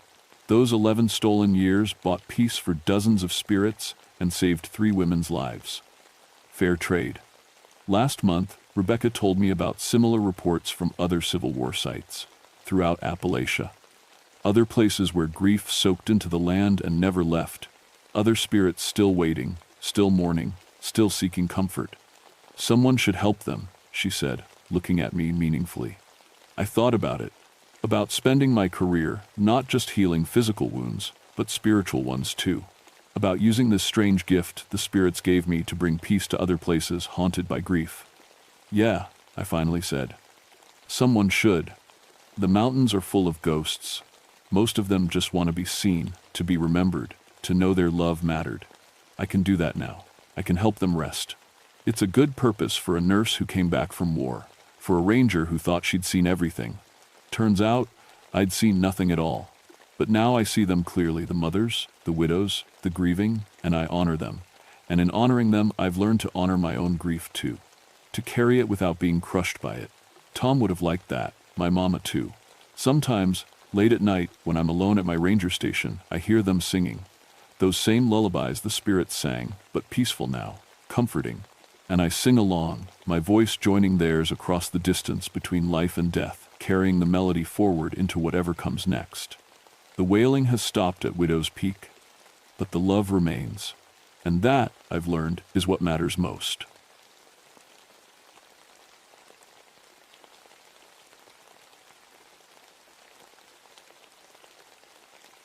My name is Daniel Wolfhart, and I've been a park ranger for 11 years.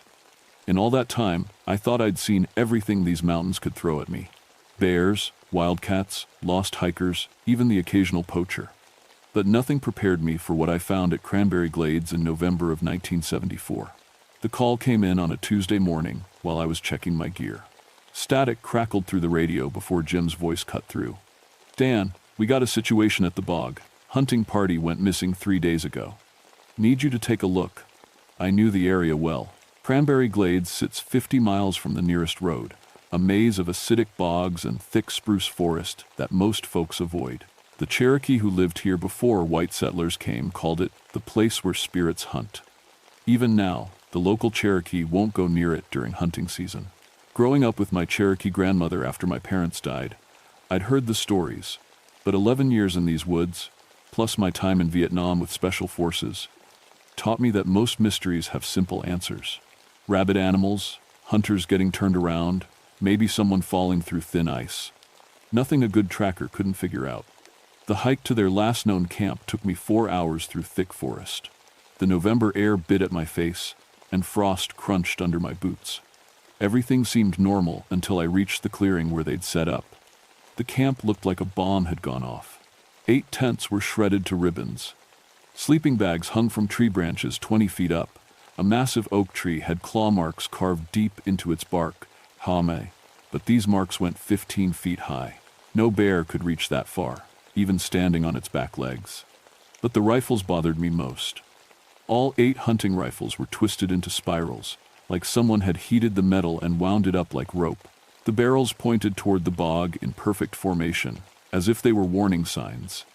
I found their cassette player half buried under torn fabric. The tape was still running. When I hit rewind and played it back, I heard normal camp sounds. Men talking, laughing, someone strumming a guitar. Then the voices stopped. In the silence, I heard something that made my skin crawl. Howling. But not like any wolf I'd ever heard. This was deeper, more musical, like voices singing in harmony, and underneath it, I could swear I heard drum beats. I clicked off the recorder and looked around the destroyed camp. 8 experienced hunters don't just vanish, and whatever did this had strength I couldn't explain. The tracks leading away from camp started normal enough, boot prints heading toward the bog. But after 50 yards, something changed. The boot prints got deeper, longer. Then I found something that made me stop cold. In a patch of soft mud, I saw a clear print that started as a boot heel but ended as a wolf's paw. Like someone had changed shape mid-step. My grandmother's voice echoed in my memory. The spirits of old warriors never rest, Danny. They hunt in the spaces between worlds. I'd always figured those were just stories. But staring at that impossible footprint, I started to wonder if there were things in these mountains that my army training never prepared me for. The bog stretched out in front of me, covered in thick mist, even though the day was clear everywhere else. The air smelled wrong. Not just the usual acid smell of bog water, but something else.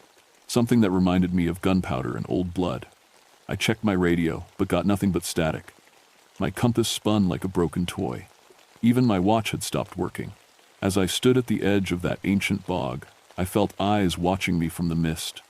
Not animal eyes, something smarter. Something that knew I was there and was deciding what to do about it. The smart thing would have been to head back, call for backup, wait for daylight. But 8 men were missing, and I was the only one who might find them alive. I stepped into the bog, and the mist closed around me like a trap. The bog felt wrong from the moment I stepped onto the spongy ground. After 11 years in these mountains, I knew how wilderness was supposed to sound. Birds calling, insects buzzing, small animals moving through brush. But here, nothing. Just my boots squelching in the acidic water and the sound of my own breathing. The missing hunter's trail was easy to follow at first. 8 men leave plenty of sign, especially when they're moving fast. But the deeper I went into the bog, the stranger things got. The trail split into different paths that made no sense. Sometimes I'd follow boot prints that suddenly became paw prints the size of dinner plates. Other times, the tracks would just stop, like whoever made them had vanished into thin air. I found the first body near a stand of dead spruce trees. Tom Bradley, according to his hunting license. He'd been with the group from Wheeling, guys who came up every November for deer season. But Tom wasn't killed by any deer. He was hanging upside down from a tree branch, 12 feet off the ground, strung up like game after a hunt. His rifle lay beneath him, bent into a perfect circle. But what really got to me were his eyes, wide open, staring at the bog like he'd seen something that scared him to death. No rope, no signs of a struggle. Just a 200-pound man hung from a tree like a Christmas ornament. I cut him down and checked the body. No wounds I could see, no broken bones. His heart had just stopped, but his face was locked in an expression of pure terror. While I worked, I felt that watching sensation again. I'd learned to trust that feeling in Vietnam. It had kept me alive more than once. Something was out there in the mist, studying me. I started following the next set of tracks, moving slower now, checking behind me every few steps. The bog seemed to go on forever, a maze of water, channels and moss-covered islands. My map showed it as maybe 2 square miles, but I'd been walking for hours and hadn't reached the far side. That's when I heard the first howl. It came from somewhere ahead of me, long and mournful like a wolf calling to its pack. But there was something human about it too, like someone singing a sad song in a language I didn't know. 3 more howls answered from different directions. Then 3 more. Soon the whole bog echoed with voices that sounded like wolves but felt like people. I found the second body on a small island in the middle of a dark pool. Jerry Kowalski, also from the Wheeling group. He was arranged sitting up against a tree, his hands folded in his lap like he was praying. His rifle was planted in the ground next to him, barrel down, like a grave marker. But Jerry's eyes were gone. Not torn out or damaged, just gone, like they'd never been there. Empty sockets stared at the bog while his mouth hung open in a silent scream. The howling was getting closer now, coming from all sides. I could hear movement in the mist, heavy footsteps that didn't match any animal I knew. Sometimes they sounded like boots splashing through water. Sometimes like paws padding on solid ground. I tried my radio again. Nothing but static, and underneath it, what sounded like whispered voices speaking Cherokee. Words my grandmother had taught me, but I'd mostly forgotten. Warriors, hunt, spirits, walk. My hands were shaking as I checked my rifle. 6 rounds left. Not that bullets had done the hunting party much good. The third body was different. Mike Petrosky hung from another tree, but this time I could see how he got there. Claw marks in the bark showed something had climbed up, carrying him. The claws were huge, bigger than any bear, bigger than any cat, and they'd gouged the wood in patterns that looked almost like writing. I stared at those marks, trying to make sense of them, when I realized what I was seeing. Cherokee symbols. War paint designs my grandmother had shown me in old books. The howling stopped. Complete silence fell over the bog like a heavy blanket. Not even the water made noise anymore. That's when I saw them. Shapes moving through the mist. Too big to be wolves, too low to be men. They circled me at a distance, staying just at the edge of vision. When I turned toward one, it would fade back into the fog. But I could see their eyes, red like hot coals, watching me with an intelligence that made my skin crawl. 7 shapes. 7 bodies still missing from the hunting party. I backed toward the tree where Mike hung, keeping my rifle ready.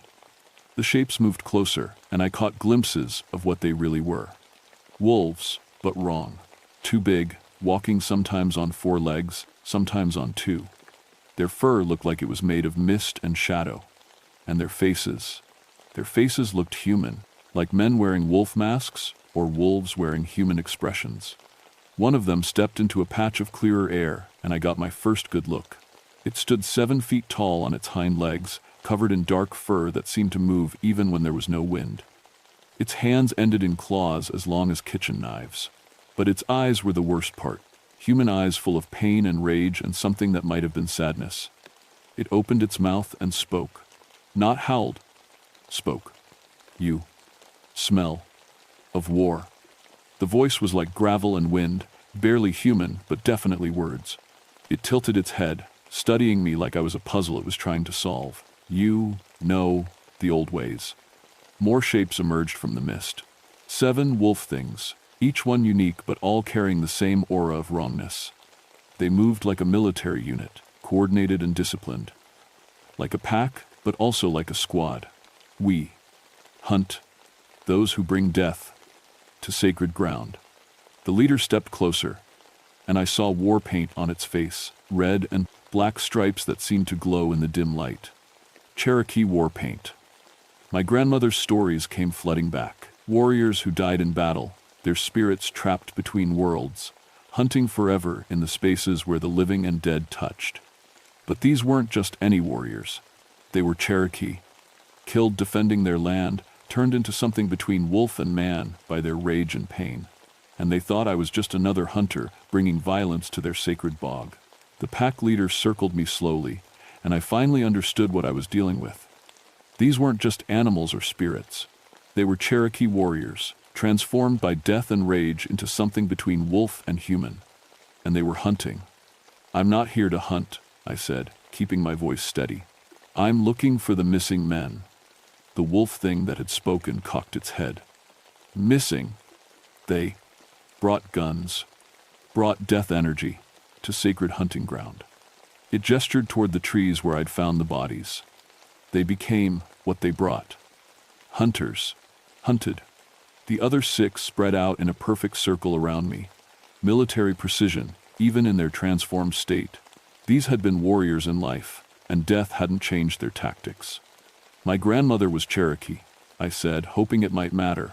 Rosa Wolfhart, she taught me the old stories. The leader paused. Its red eyes studied my face, and for a moment, something almost human flickered there. Wolfhart, yes, we remember. Her grandmother, healing woman.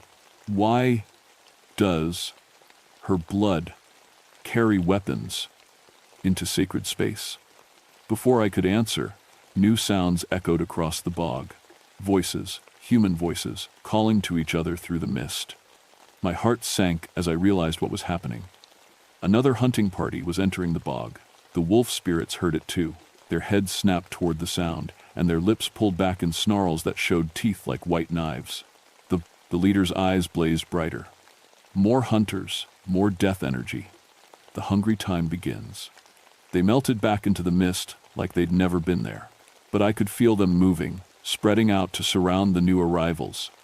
7 supernatural predators with the tactical knowledge of experienced warriors. I had to warn them. I ran toward the voices, splashing through bog water that seemed to grab at my boots. Behind me, the howling started again, but now it sounded like a war cry. The new party was 5 men from Beckley, out for a weekend hunt. I found them setting up camp on a raised patch of ground, completely unaware they were walking into a nightmare. "Get out!" I shouted as I crashed through the brush. "Get out now!" They spun around, rifles coming up. Their leader, a heavy-set man with a gray beard, lowered his gun when he saw my ranger uniform. "What's the problem, Ranger?"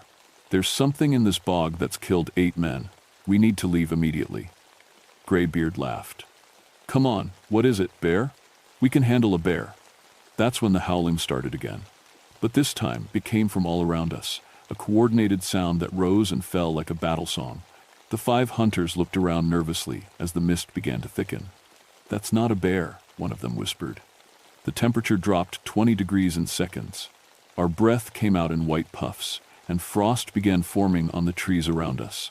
The bog water started to freeze in perfect circles that spread outward like ripples. Through the mist, red eyes appeared. Lots of them. "Form a circle," I ordered, falling back on military training. "Watch each other's backs."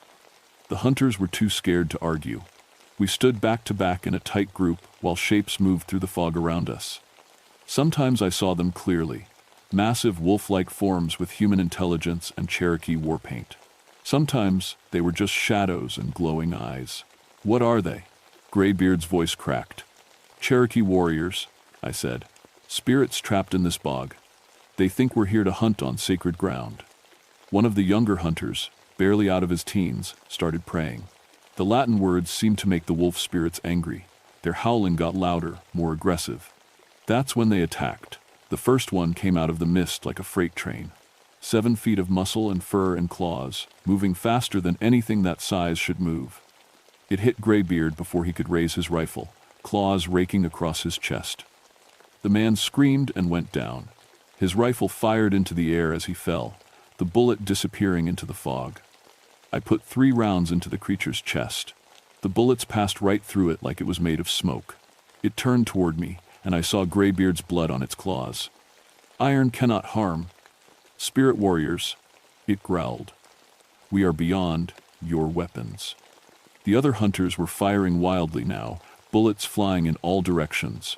But the wolf spirits moved like ghosts, solid enough to kill, but too ethereal to be killed. A second creature appeared behind the young hunter who'd been praying. Its claws opened his throat in one smooth motion. He dropped to his knees, blood pumping out between his fingers, and fell face first into the bog water. The remaining 3 hunters broke and ran in different directions. Big mistake. The pack had been waiting for that. I heard screams from the mist as the creatures hunted them down one by one. These weren't mindless monsters. They worked together, herding their prey, cutting off escape routes. Warriors fighting as a unit, even in death. I was alone again, surrounded by 7 supernatural predators who could phase between solid and spirit at will. My rifle was useless, my radio dead, and I was 50 miles from help. The pack leader emerged from the fog, Graybeard's blood still dripping from its claws. You are different, it said, studying me. War scars, but not the scars of a hunter. These are warrior scars. It was right.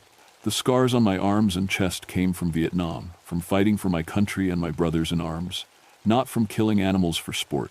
I fought in Vietnam, I said. Special forces. I know what it means to be a warrior. The creature nodded slowly. We smell. The jungle wore on you. We smell. Death that was necessary. Not death for pleasure. The other 6 gathered around us, their red eyes fixed on my face. I could feel them reading me somehow, seeing the memories I tried to keep buried. Firefights in the jungle, friends dying in my arms, the weight of survival when good men didn't make it home. You understand. The warrior's burden, the leader said. Why do you walk with those who bring sport, death, to sacred ground? Because it's my job to protect people, even from things they don't understand. The wolf spirit was quiet for a long moment. The mist swirled around us, and I caught glimpses of other shapes in the fog. More spirits, Cherokee warriors from battles fought centuries ago, watching to see what their transformed brothers would do. The hunters brought violence, awakened us from the long sleep. Full moon rises tomorrow night. If violence continues, we cannot return to the spirit world. We will walk the earth, forever hungry. I was starting to understand. These weren't evil spirits. They were warriors trapped by their own protective instincts. The bog was sacred Cherokee ground, and they were bound to defend it. But the more violence that happened here, the stronger they became, and the harder it would be for them to find peace. What do you need? I asked. The pack leader's eyes blazed brighter. Honor. Recognition of our sacrifice. Remembrance of our deaths in defense of this sacred ground. And if I can't give you that, all 7 creatures stepped closer, and their growls filled the air like distant thunder. Then tomorrow night, when the moon is full, we hunt, not just the bog. We hunt the world of the living. I spent the night alone in the bog, surrounded by the spirits of Cherokee warriors while they told me their story. It wasn't a story you'd find in any history book. 200 years ago, this bog had been a place of power for the Cherokee. Warriors came here to speak with the spirits of their ancestors before battle. The acidic water and unique plants made it a doorway between the world of the living and the world of the dead. When white settlers pushed into Cherokee land, a group of warriors made their last stand here. 7 brothers from the Wolf clan, led by a war chief named Stands Like Mountain. They held off a much larger force for 3 days, fighting to protect the sacred space and give their families time to escape. All 7 died here, their blood mixing with the bog water. But their spirits couldn't rest. They were bound to protect this sacred ground forever, trapped between worlds by their own sense of duty. For most of the past 2 centuries, they'd slept in the spirit realm. The bog remained peaceful, avoided by locals who knew the old stories. But in recent years, hunting parties had started coming here more often. The violence they brought, the killing energy, the aggressive emotions, woke the warrior spirits from their long sleep. And once awoken, they couldn't help but defend their territory. The pack leader, who had been Stands Like Mountain in life, explained it to me as we sat by the dark water under a canopy of stars. Each death, each killing, makes us stronger, but more trapped. We become more wolf, less man. Soon we will not remember who we were, only the need to hunt. I looked around at the other 6. In the starlight, I could see they were already changing. Their eyes were more animal than human, now, their movements more predatory than military. Tomorrow is the full moon, I said. What happens then? The barrier weakens, if we are still bound by violence. We break free. Hunt beyond the sacred ground. All who carry violence in their hearts become our prey. That would be thousands of people. Anyone who'd ever felt anger, anyone who'd ever fought, anyone who'd ever been to war. Like me, there has to be another way, I said. Stands Like Mountain was quiet for a long time. When he spoke, his voice was sadder than before. In the old days, when warriors died, the people would sing them home, honor their sacrifice, help their spirits, find peace. A ceremony, the night way, sung for 4 nights, under the full moon. But it requires a singer who knows the old words and sacred tobacco to open the path between worlds. I thought of my grandmother, who'd taught me fragments of Cherokee prayers and songs. Not enough to perform a full ceremony, but maybe enough to start one. What about Joseph Crowwing? I asked. He's an elder, knows the old ways. The wolf spirit's eyes flared with hope. Crowwing still lives? He was, young warrior, when we died. If he remembers the songs. He lives on the reservation, about 60 miles from here, if I can get to him. No time. Stands Like Mountain growled. Moon rises. In 6 hours, already we feel the change beginning.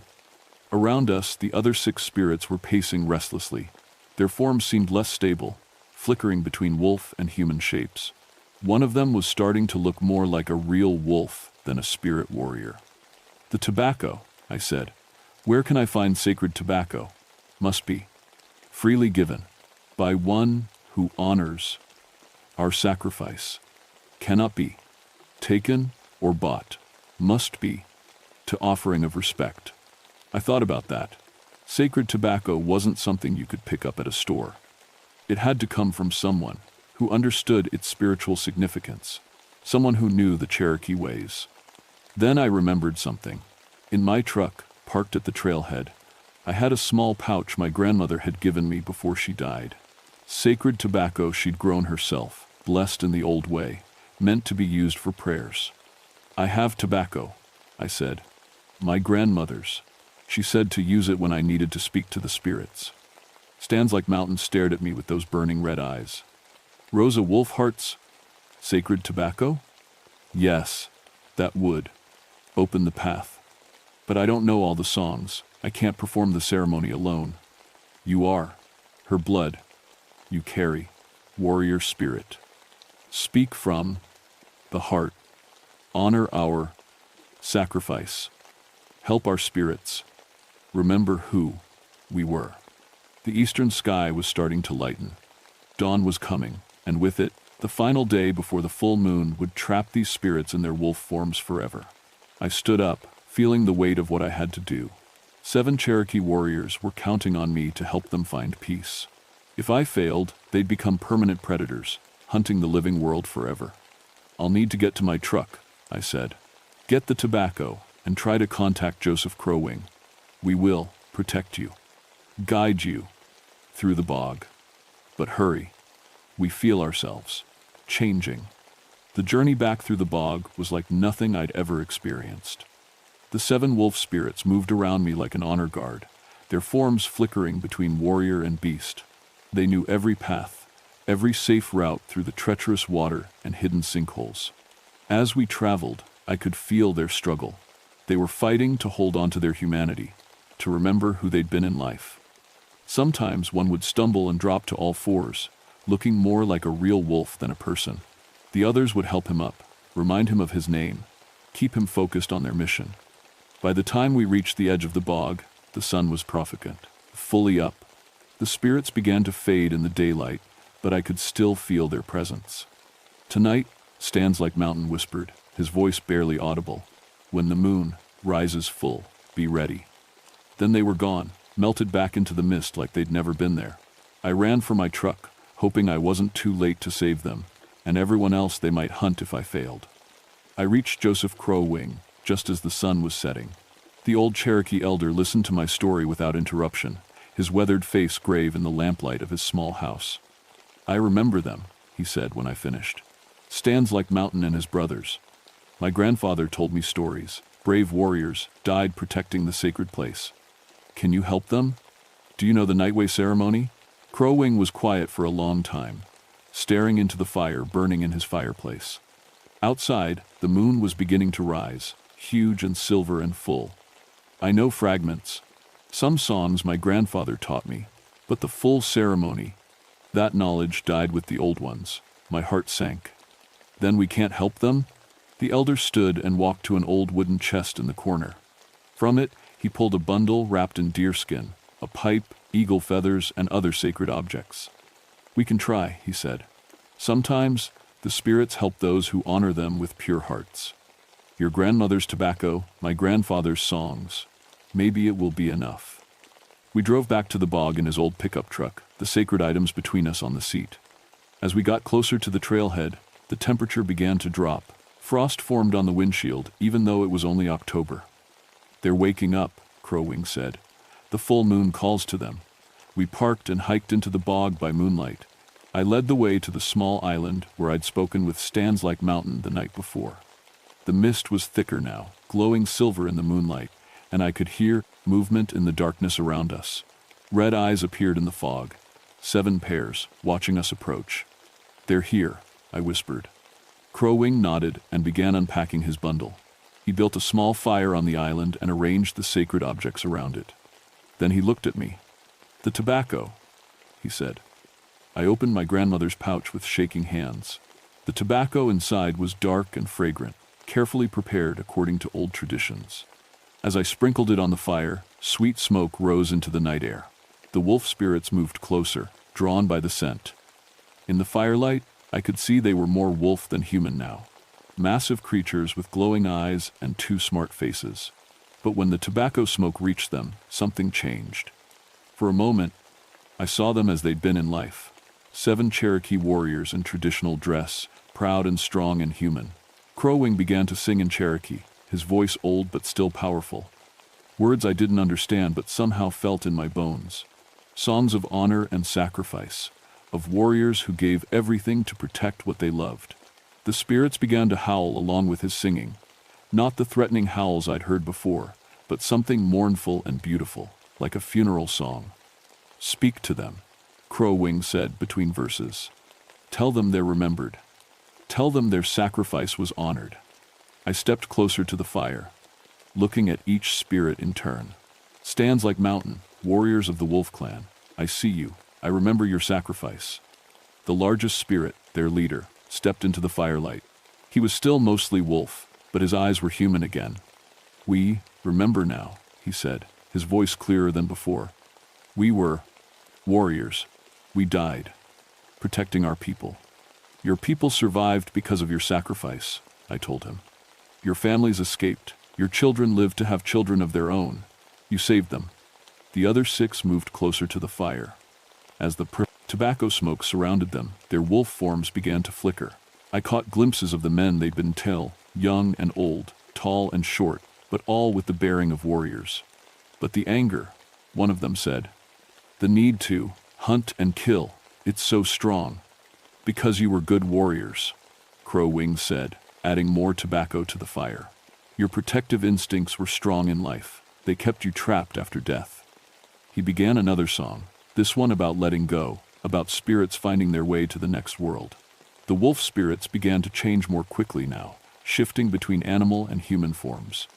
"We don't want to leave," Stands Like Mountain said. "This is our home, our sacred place." "You're not leaving," I realized.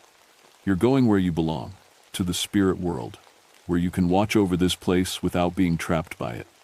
The fire was burning lower now, but the tobacco smoke was thicker than ever. In its silver swirls, I began to see other figures, older spirits, Cherokee ancestors welcoming the 7 warriors home. One by one, the wolf spirits began to fade. But before they disappeared completely, each one looked at me with human eyes. "Thank you," they said, "for remembering, for honoring our sacrifice." Stands Like Mountain was the last to go. He stood at the edge of the firelight, no longer a wolf but a proud Cherokee warrior in traditional dress. "This place will always be sacred," he said, "but it will no longer be cursed. Tell your people. Tell them our story. Let them remember that some died to protect what they loved." Then he was gone, faded into the tobacco smoke and moonlight. The bog fell silent, not the oppressive silence I'd experienced before, but peaceful quiet.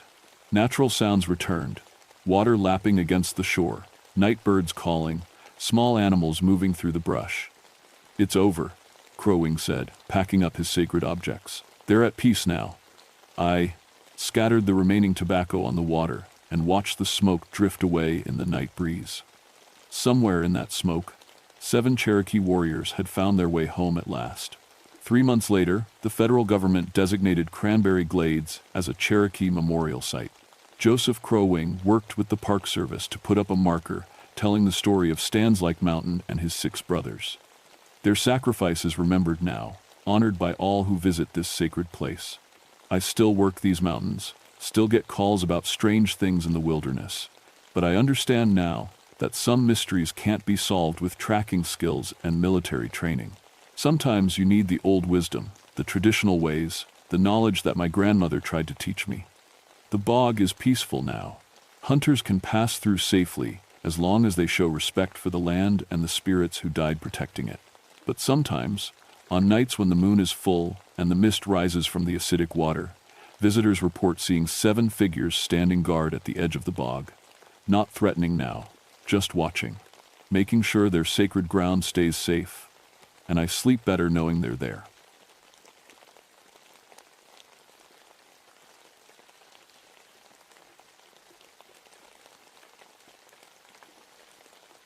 My name is Margaret Redstone, but everyone calls me Maggie. I've been a park ranger for 10 years now, and I'm the first woman to work this section of the Blue Ridge Parkway. Most days, I love my job. I get to protect the mountains I grew up in, study the animals I've loved since I was a kid, and prove that a coal miner's daughter can earn a PhD and make something of herself. But today isn't most days. I'm standing at the edge of what used to be a hunting camp, and my hands won't stop shaking. 6 men came up here 3 days ago. Big, strong men who knew these mountains. Now they're all dead. The bodies are arranged in a perfect circle around their cold fire pit. No blood. No signs of fighting. Their rifles are still loaded, leaning against trees exactly where they left them. It's like they just sat down and died. Jesus, Maggie. Sheriff Tom Wilson spits tobacco juice into the dirt. What do you think happened? I walk around the circle, careful not to disturb anything. The men's faces are peaceful, almost sleepy, but their eyes are wide open, staring up at the sky like they saw something impossible. I don't know, I say, which is the truth. In 10 years of ranger work, I've seen bear attacks, hunting accidents, even a few murders. This isn't any of those things. That's when I see the tracks. They start about 20 feet from the camp, coming out of the thick woods. At first, I think they're bear tracks. We have plenty of black bears up here. But as I get closer, my scientific training kicks in, and nothing makes sense. The tracks are huge, 22 inches long, 8 inches wide. They look almost human, but no human has feet that big. The stride length is impossible too, nearly 8 feet between steps. Whatever made these tracks was walking upright and was at least 8 feet tall. Sheriff, you need to see this. Wilson trudges over, his belly jiggling with each step. He's been sheriff for 20 years, but he's never liked coming up to Devil's Backbone. Most locals avoid this ridge, and now I'm starting to understand why. Hell, he mutters, staring at the tracks. That's got to be the biggest bear I ever seen. Bears don't walk on 2 legs, I tell him. And look at this. I point to a massive oak tree near the tracks. Deep claw marks score the bark, starting about 12 feet off the ground and dragging down. The gouges are fresh, still weeping sap. Bears can't reach that high, I say. And these marks, they're different. Look at the spacing. The claw marks are too wide, too deep. Each groove is as thick as my finger. Whatever made them had claws like knives and the strength to tear through oak bark like it was paper. Wilson takes off his hat and scratches his bald head. Maggie, I think we should head back down. Let the state boys handle this. We can't just leave. I pull out my camera and start taking pictures. People need to know what happened here. Other hunters come up this way all the time. That's what I'm afraid of. As I photograph the tracks, something else catches my eye. The forest is too quiet. In September, these mountains should be full of life. Squirrels gathering nuts, birds preparing for winter, insects buzzing in the warm afternoon air. But there's nothing. Even the wind has died down. It's like the whole mountain is holding its breath. I follow the tracks away from the camp. They lead deeper into the woods, toward the highest part of Devil's Backbone Ridge. The prints are so deep they've pressed into solid rock in some places. Whatever made them weighs more than any animal I know. Maggie, Wilson calls from behind me, don't go off alone. But I'm already too far to turn back now. The tracks lead to a clearing where the trees thin out, and I can see the valley spread below us. It's beautiful up here, wild and untouched. This is why I became a ranger, to protect places like this. Then I see the hare. Stuck on a broken branch, about 9 feet off the ground, is a clump of coarse, dark hair. I carefully pull it free and hold it up to the light. It's like nothing I've ever seen. Thicker than bear hair, almost like wire. And it's huge. Each strand is nearly as thick as fishing line. I bag the sample and head back toward camp, my mind racing. In all my years studying wildlife, I've never encountered anything like this. The rational part of my brain, the part with the PhD, is trying to find a logical explanation. Maybe it's a sick bear, walking upright because of an injury. Maybe the hair is from some escaped animal, a circus bear or something like that. But deep down, I know I'm lying to myself. When I get back to the camp, Wilson is pacing nervously by his patrol car. We need to go, Maggie. Now, just give me 5 more minutes to document the scene. No, his voice is sharp. My grandfather used to tell stories about this ridge. Said things live up here that ain't natural. I thought he was just trying to scare me, but now. What kind of stories? Wilson looks around like he's afraid something might be listening. Stories about the Devil's Backbone, about what guards it. Maggie, people have been dying up here for over 100 years. Always the same way. Hunters found dead in circles. No signs of violence. My grandfather said the Cherokee used to avoid this place. Called it cursed. I want to argue with him, to use my education to explain away his superstitions. But standing here in this too quiet forest, surrounded by impossible evidence, I can't find the words. As we drive back down the mountain, I keep looking in the rearview mirror. The sun is starting to set, and the shadows are getting long. For just a moment, I think I see something moving in the trees, something big and dark that doesn't belong. But when I blink, it's gone. 3 days later, I'm back on Devil's Backbone, but this time I'm not alone. Park Superintendent James Morrison drove up from headquarters in Richmond, bringing Dr. Patricia Fleming, a wildlife expert from the university. Morrison's a no-nonsense guy, ex-military from the Pacific Theater. He doesn't believe in anything he can't shoot. Rangers, let's keep this simple, Morrison says as we unload equipment from his truck. We've got 6 dead hunters and a media circus forming down in town. The governor's office is asking questions. I need answers, not folklore. Dr. Fleming adjusts her thick glasses and pulls out a notebook. She's young, maybe younger than me, with short blonde hair and the eager look of someone who thinks she's about to make her career. I've reviewed the photographs you sent, Ranger Redstone. Very interesting. I specialize in cryptozoology. It's COD, the study of unknown animals. Cases like this are exactly why I got into this field. I lead them to the campsite, which the sheriff's department has left undisturbed. The bodies are gone, but everything else remains exactly as we found it. Morrison takes one look at the tracks and whistles low. That's a big son of a bitch, whatever it is.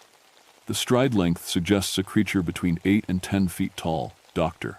Fleming says, measuring the distance between prints. The foot structure is humanoid but enlarged.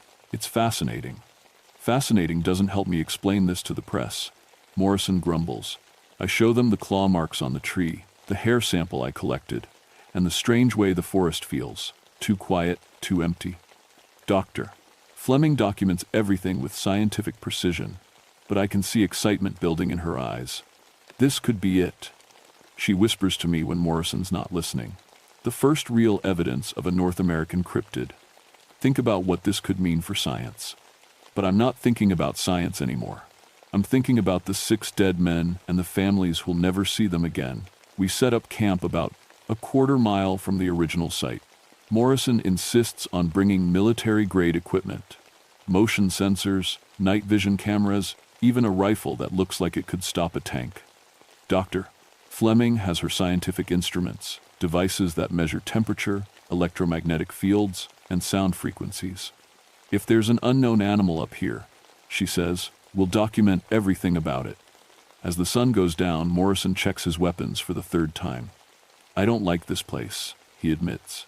Something feels wrong. The air's too thick, like before a storm. He's right. The pressure feels heavy, oppressive, and the silence is getting worse. Earlier, we could at least hear wind in the trees. Now there's nothing. Dr. Fleming's instruments start acting strange around 10 o'clock. Her electromagnetic field detector spikes wildly, then goes dead. The thermometer shows the temperature dropping 20 degrees in 5 minutes, which is impossible. Equipment malfunction, Morrison says, but he doesn't sound convinced. That's when we hear it. The howling starts low, like wind through a canyon. But wind doesn't harmonize with itself, and wind doesn't make your bones vibrate. The sound seems to come from everywhere at once, surrounding our camp. Jesus Christ! Morrison breathes, reaching for his rifle. The howling changes pitch, becoming something almost musical but wrong, like a song played backwards. Dr. Fleming's recording equipment captures it, but when she plays it back, the speakers emit only static. It's jamming our electronics somehow, she says, but her voice is shaking. Then the footsteps start. Thump, thump, thump. Each step shakes the ground like a small earthquake. Whatever's out there is massive, and it's circling our camp. The motion sensors should be going crazy, but they're dead silent. The night vision cameras show nothing but empty forest. Contact front, Morrison shouts, swinging his rifle toward the sound. But there's nothing to shoot at. The footsteps continue, getting closer. Thump, thump, thump. Something huge is walking just beyond the edge of our firelight, but we can't see it. Dr. Fleming grabs my arm. Maggie, look at the trees. The branches are moving, bending inward toward our camp like something enormous is pushing through them. But we still can't see anything. It's like we're being stalked by an invisible giant. Morrison fires a warning shot into the air. The gunshot echoes through the mountains, but the footsteps don't stop. If anything, they get louder. Fall back to the vehicles, Morrison orders. We grab what equipment we can and run for the trucks. Behind us, the footsteps pick up speed. T-H-U-M-P, T-H-U-M-P, T-H-U-M-P, T-H-U-M-P. Whatever's chasing us is moving faster than anything that size should be able to move. I fumble with my truck keys, my hands shaking so bad I can barely get them in the ignition. Morrison's already in his vehicle, engine running. Dr. Fleming jumps into my passenger seat just as something massive crashes through the trees behind us. Go, go, go, Morrison shouts over the radio. I floor the gas pedal, and we tear down the mountain road. In my rearview mirror, I see trees swaying like something huge just passed through them. But I still can't see what's doing it. We don't stop until we reach the ranger station at the bottom of the mountain. Morrison's face is pale, and his hands are still shaking as he lights a cigarette. 40 years in the army, he says, and I've never seen anything like that. Doctor, Fleming is staring at her instruments, most of which are now completely dead. The electromagnetic interference was off the charts, she says. Whatever that thing is, it generates some kind of field that disrupts electronics. Or it's smart enough to know how to avoid our equipment, I add. Both of them look at me like I've said something crazy. But I've been thinking about those dead hunters, about the way they were arranged in a perfect circle.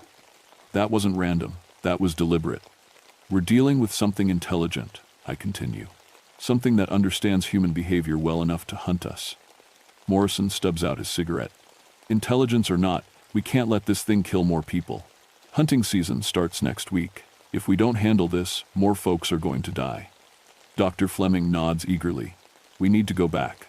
With better equipment, more preparation. This could be the discovery of the century. But I'm thinking about those peaceful faces, those wide-open eyes staring at the sky. Whatever killed those men didn't just hunt them. It wanted them to see it coming. A week later, we're back on Devil's Backbone with enough equipment to start a small war. Morrison brought 2 more rangers, both ex-military like himself. Dr. Fleming returned with a whole team from the university, plus equipment that looks like it belongs in a science fiction movie. But I'm starting to realize that all our technology and weapons might not be enough. The first sign that something's wrong comes when we try to drive up the mountain. My truck starts sputtering halfway up, even though I just had it serviced. Morrison's vehicle dies completely near the old campsite. The university van makes it a little further before its engine seizes up. Electromagnetic interference, Doctor. Fleming explains. But she looks worried. It's much stronger than before. We have to hike the last mile to our campsite, carrying equipment that gets heavier with each step. The forest is still unnaturally quiet, but now there's something else, a feeling of being watched. Every few minutes, I catch movement in my peripheral vision, but when I turn to look, nothing's there. Spread out, stay in radio contact, Morrison orders as we set up camp. This thing wants to play games, we'll play games. But our radios only work intermittently. Sometimes they crackle with static that sounds almost like voices. Other times, they pick up what sounds like breathing. Slow, deep breaths that no human could make. The first attack comes just after sunset. Ranger Collins is checking the perimeter when we hear him scream. It's not a human sound. It's the sound of pure terror, raw and animal. Morrison and I run toward his last known position, but we find only his rifle lying in the dirt. Collins is gone. His footprints end abruptly in the middle of a clearing, like he just vanished into thin air. But there are other prints now, those massive, impossible tracks we've been following. And they're fresh. "Collins, respond!" Morrison shouts into his radio. The only answer is static, and then, faintly, we hear Collins screaming somewhere in the distance. The sound echoes off the mountains, making it impossible to tell which direction it's coming from. "He's alive," I say. "We have to find him." But Morrison grabs my arm. "No. We stick together." That thing took Collins to split us up. Doctor. Fleming is studying the tracks with her instruments. "These prints are deeper than before," she says. "Whatever made them is carrying extra weight now. We all know what that extra weight is." Back at camp, we huddle around our fire while Morrison tries to reach headquarters on the emergency radio. But all he gets is that same static, those same impossible voices speaking words we can't understand. Around midnight, we see the eyes. They're red, glowing like coals in the darkness beyond our firelight. At first, I think it's just 2 eyes, but then I realize they're too far apart, too high off the ground. Whatever's watching us has to be at least 10 feet tall. "There," I whisper, pointing. Morrison swings his rifle toward the eyes, but they're already gone. A few seconds later, they appear in a different spot, then another. The thing is moving around our camp in a wide circle, always staying just beyond the range of our lights. "It's playing with us," Dr. Fleming says. Her voice is barely steady. One of the other rangers, a young guy named Martinez, cracks under the pressure. "We need to get out of here," he shouts, standing up. "Collins is dead, and we're next." "Sit down, son," Morrison orders, but Martinez is already grabbing his pack. I'm not dying for some monster. Martinez runs into the darkness before anyone can stop him. We hear his footsteps crashing through the underbrush, getting fainter and fainter. Then silence. 5 minutes later, Martinez starts screaming too. This time, the screams are closer. Much closer. They're coming from directly above us. We all look up into the tree canopy, but our flashlights can't penetrate the thick branches. Martinez is up there somewhere, and he's terrified. Help me. His voice echoes down through the leaves. It's got me. It's got me. Morrison aims his rifle into the trees and fires.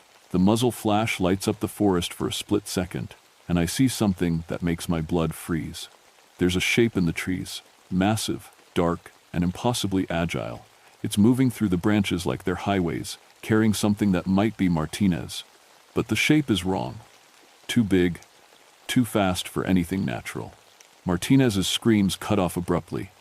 We're leaving, Morrison says. Now. But when we try to leave, we discover that all our vehicles are dead.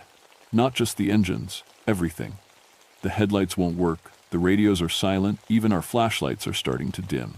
We're trapped on Devil's Backbone with something that hunts in the dark. Dr. Fleming is hyperventilating. This is impossible, she keeps saying. Animals don't behave this way, they don't use tactics. But I'm starting to understand that we're not dealing with an animal. Animals kill for food or territory. This thing is doing something else entirely. Around 3 a.m, we find Collins. He's hanging from a tree about 50 yards from our camp, suspended by thick vines that couldn't possibly hold a man's weight. He's alive but unconscious, and when we cut him down, he's babbling about stone skin and red eyes and something that spoke to him in a voice like grinding rocks. It let me go, he keeps saying. It let me go so I could warn you. Warn us about what? Morrison demands. Collins looks at each of us with wide, terrified eyes. It's not just hunting us, he whispers. It's hurting us, driving us somewhere specific. That's when I realize the truth. All our equipment failures, all our vehicles breaking down, the way it took Martinez and then returned Collins, it's all designed to keep us here, to force us to go where it wants us to go. Where? I ask Collins. Where does it want us? He points up the ridge, toward the highest peak of Devil's Backbone.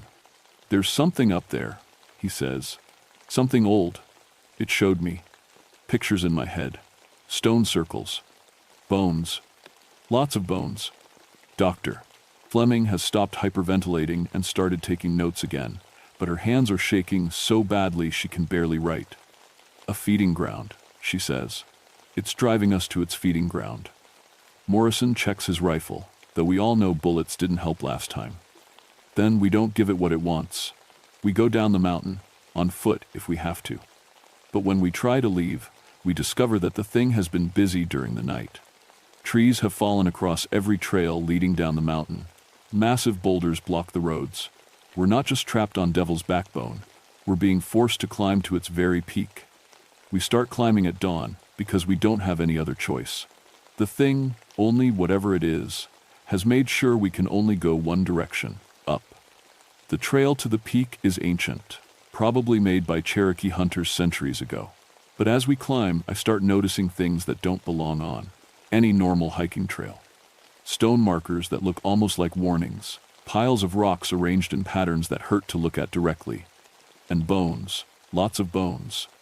These are old, Doctor, Fleming says, examining a skull that's definitely human. Some of them are very old. Pre-colonial, maybe. Collins hasn't spoken since we started climbing. He just follows behind us, his eyes constantly scanning the trees. Whatever he saw last night broke something in him. About halfway to the peak, Morrison stops suddenly. Do you hear that? We all listen. At first, there's only the usual mountain silence. Then I hear it too, a low humming sound, like electricity running through power lines. But there are no power lines up here. It's coming from up ahead, I say. The humming gets louder as we climb. Soon it's joined by other sounds, whispers in a language I don't recognize, and underneath it all, a deep thrumming like a massive heartbeat. We should go back, Doctor, Fleming says, but we all know we can't. The only way off this mountain is through whatever's waiting at the top. The peak of Devil's Backbone is a flat plateau surrounded by standing stones. Not natural rock formations, never. These are carved, arranged in a perfect circle around a central area that looks like an altar. The humming is louder here, and I can feel it in my bones. Cherokee sacred site, I realize. This is a Cherokee sacred site, but it's been changed, corrupted somehow. The stones are covered in scratches that might be writing, but the symbols make my eyes water when I try to read them. The ground inside the circle is stained dark with something that isn't dirt. That's when we see it. The creature emerges from behind one of the standing stones, and it's nothing like what I expected. It's huge, 12 feet tall at least, but it doesn't look like any animal I've ever studied. Its hide looks like stone, gray and rough, but it moves with fluid grace. Its arms are too long, its fingers end in claws that could tear through steel. And its eyes burn red like coals, and they're looking right at me. "Weapons free," Morrison shouts, and he opens fire. The bullets hit the creature dead center, but they bounce off its stone skin like pebbles. It doesn't even seem to notice that we're shooting at it. Instead, it tilts its massive head and makes a sound like grinding granite. It's talking. The words hurt to hear, like they're being carved directly into my brain. But somehow, I understand them. Asterisk trespassers. Defilers. You bring death to the sacred places. Asterisk doctor. Fleming drops her equipment and falls to her knees. "It's sentient," she gasps. "It's actually talking to us." The creature takes a step forward, and the ground shakes. Asterisk. For 13 cycles of the moon dark, I have slept. For 13 cycles, the sacred places have been quiet. But you wake me with your violence, your disrespect. Asterisk Morrison empties his clip into the thing's chest, but the bullets don't even scratch it. "What do you want?" he shouts. The creature's red eyes focus on him, with something that might be amusement. Asterisk. "I am the guardian. I am the keeper of the sacred bones. This ridge is mine to protect, and you are mine to judge." Asterisk Collins finally speaks, his voice barely a whisper. "The Cherokee. They made a deal with it." The creature's massive head turns toward him. Asterisk. "The first people understood. They gave respect, offered tribute, honored the ancient ways. But you come with guns and machines, seeking to conquer what should be revered." Asterisk. "We're not conquering anything," I say, surprising myself by speaking up. "We're here to protect this place too." The creature studies me with those burning eyes. Asterisk. "Protect? You serve those who would turn sacred ground into highways and strip mines. You serve those who would cage the wild places and sell them to the highest bidder." Asterisk. "It's not wrong. I think about all the development proposals I've had to fight, all the politicians who see the mountains as resources to be exploited rather than treasures to be preserved." Asterisk. "But perhaps." Asterisk. The creature moves closer, and I can feel heat radiating from its stone skin. Asterisk. "Perhaps there is still wisdom among your kind. You carry the scent of the mountains in your blood, child of the coal-black earth. Your ancestors understood the old ways." Asterisk. "My great-grandmother's journal, hidden in my family's attic, contains stories about creatures like this. Stories I always thought were just folklore." "What do you want from us?" I ask. Asterisk. "Respect. Recognition. The sacred places must remain sacred. The bones of my people must not be disturbed, and those who come seeking to harm must face judgment." Asterisk. "The hunters. Dr. Fleming says, you killed them because they were hunting on sacred ground." Asterisk. "I gave them visions of truth before the end. They saw what they had become. Killers of innocence, destroyers of balance. They chose their fate." Asterisk Morrison is reloading his rifle, but I put a hand on his arm. "Don't," I tell him. "It's not trying to hurt us." Asterisk. "The young guardian speaks wisdom." Asterisk. The creature says. Asterisk. "But choice is before you all. Leave this place and speak of it to no one, or stay and serve as my voice among your people." Asterisk. "And if we refuse?" Morrison asks. The creature's eyes flare brighter. Asterisk. "Then you join the circle of bones, and I find others who will listen." Asterisk. Collins starts crying. "I can't leave. It showed me things. It made me understand. We've been doing everything wrong. Doctor." Fleming is furiously taking notes. but her scientific excitement has been replaced by something like religious awe. "This changes everything," she whispers. "Absolutely everything." Morrison looks at each of us, then back at the creature. "What kind of service are you talking about?" Asterisk, guardianship, protection. Ensure that the sacred places remain untouched. Turn away those who would bring harm. Serve as the bridge between the old ways and the new. Asterisk, I think about my job, about all the development fights I've been losing lately, about how much easier it would be to protect these mountains if people knew there was something here worth being afraid of. "I'll do it," I say. "I'll be your voice." The creature nods slowly, asterisk. Then the compact is renewed. "But know this, young guardian, the responsibility is not light. The sacred places stretch throughout these mountains, and all must be protected." Asterisk, Morrison lowers his rifle. "What about us? What about what we've seen here?" Asterisk, you may leave with your lives and your memories, but if you speak of this place to those who would bring harm, if you guide others here who do not come in respect, the compact will be broken. Asterisk, Dr. Fleming closes her notebook. "I'll write about environmental protection," she says, "about the need to preserve wilderness areas. But I won't mention this." Collins just nods, tears still streaming down his face. The creature turns to go, then pauses.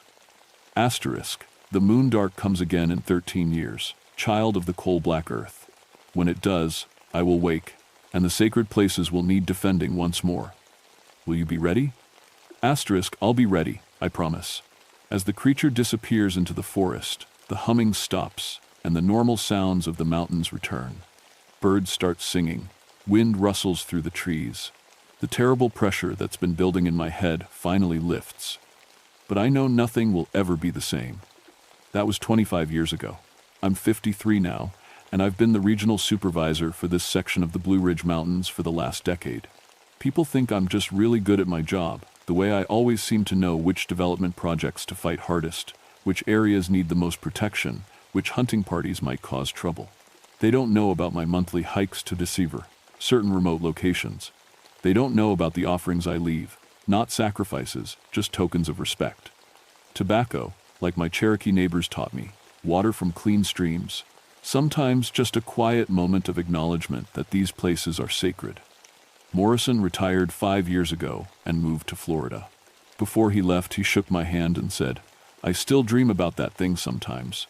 But you know what? I sleep better knowing you're up here watching over things." Dr. Fleming became one of the country's leading advocates for wilderness preservation.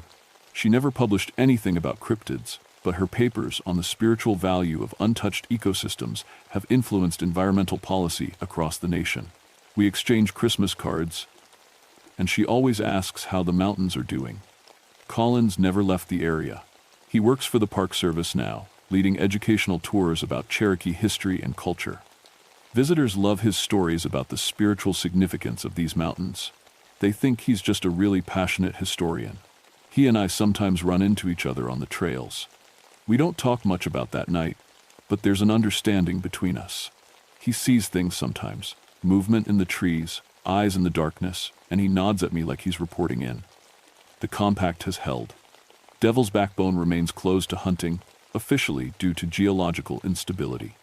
Other sensitive sites throughout the mountains have been quietly protected through careful regulation and strategic environmental impact studies. A few developers have tried to challenge the restrictions, but their surveyors keep reporting equipment failures and strange accidents in certain areas. Hunting parties still come to the mountains, but they stick to approved areas now.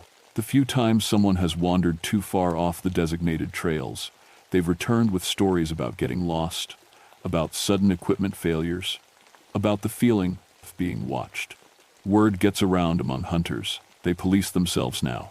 It's not perfect. 13 years ago, a group of developers tried to run a road through one of the sacred sites. They found their bulldozers wrapped around trees the next morning, twisted like children's toys. The insurance company ruled it an act of God.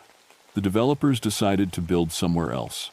The media occasionally picks up stories about the Devil's Backbone mystery, the unsolved deaths of those 6 hunters from 1971. They interview me sometimes. And I tell them we investigated thoroughly but never found conclusive evidence. Cold case, probably an environmental accident, end of story. But I know the truth.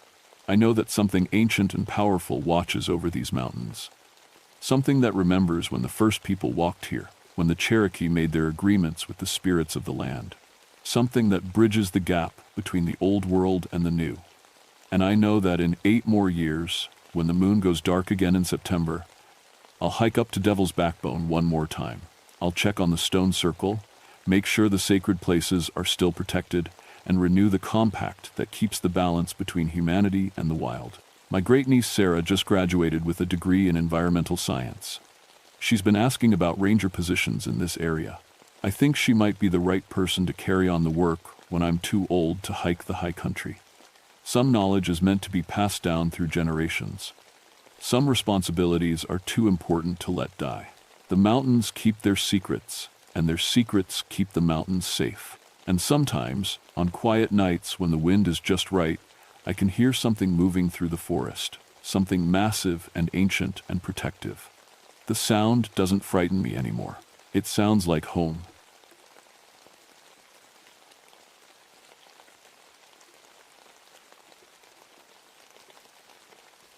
My name is Robert Thunderstone, but everyone calls me Bob.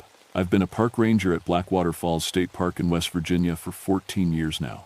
Before that, I was in the war in Europe, building bridges and fixing rivers that got blown up. I'm 36 years old, and I thought I'd seen everything terrible this world could show a man. I was wrong. It was April 1959, and the spring thaw was making the water dangerous. The falls were running high and fast, dropping 62 feet into the dark pools below. I'd pulled more drowning victims out of those pools than I cared to count, but I'd never lost one. Not in 14 years. That was something I was proud of. The morning it all started, I was checking the water levels near the falls when I saw the car. A blue Ford station wagon, parked at the picnic area, with all 4 doors hanging open like broken wings. The engine was still warm. On the wooden table nearby, someone had laid out a perfect family picnic. Sandwiches cut in neat triangles, thermos of coffee still steaming, a child's red ball sitting right in the middle, but no people anywhere. I called out, "Hello, anyone there?" My voice echoed off the rocks, but no one answered back. That's when I noticed something strange about the water. Near the shore, it had turned a funny amber color, like old honey, and it was flowing the wrong way, upstream, against the current. I'd been working these waters for 14 years. Water doesn't flow uphill, not ever. I walked to the edge and knelt down, dipping my fingers in. The water was ice cold, colder than April water should be. And when I pulled my hand out, there was no wetness on my fingers. They were completely dry. That's when I heard the laughing.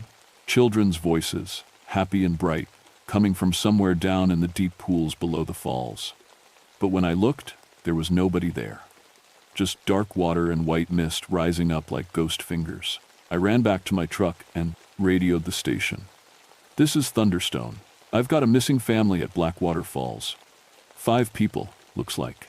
Car's still here, food's still warm, but they're gone." "Any signs of foul play, Bob?" came the scratchy voice of dispatcher Mary.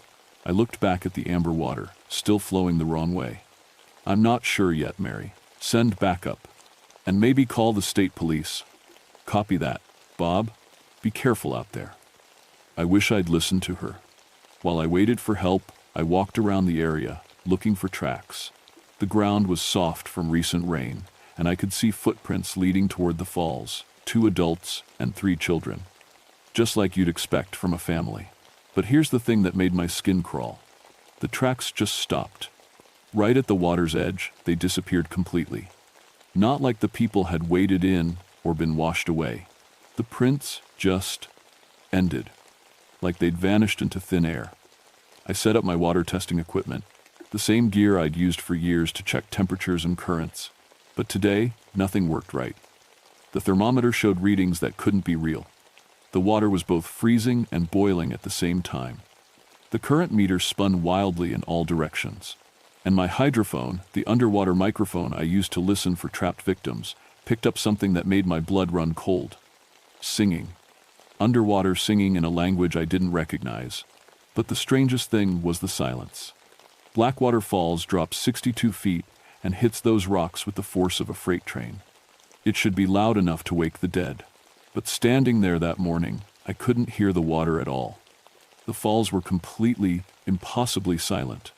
Captain Frank Morgan arrived with the state police dive team around noon. Frank was a good man, 10 years younger than me, but twice as brave when it came to underwater work. He took one look at the scene and shook his head.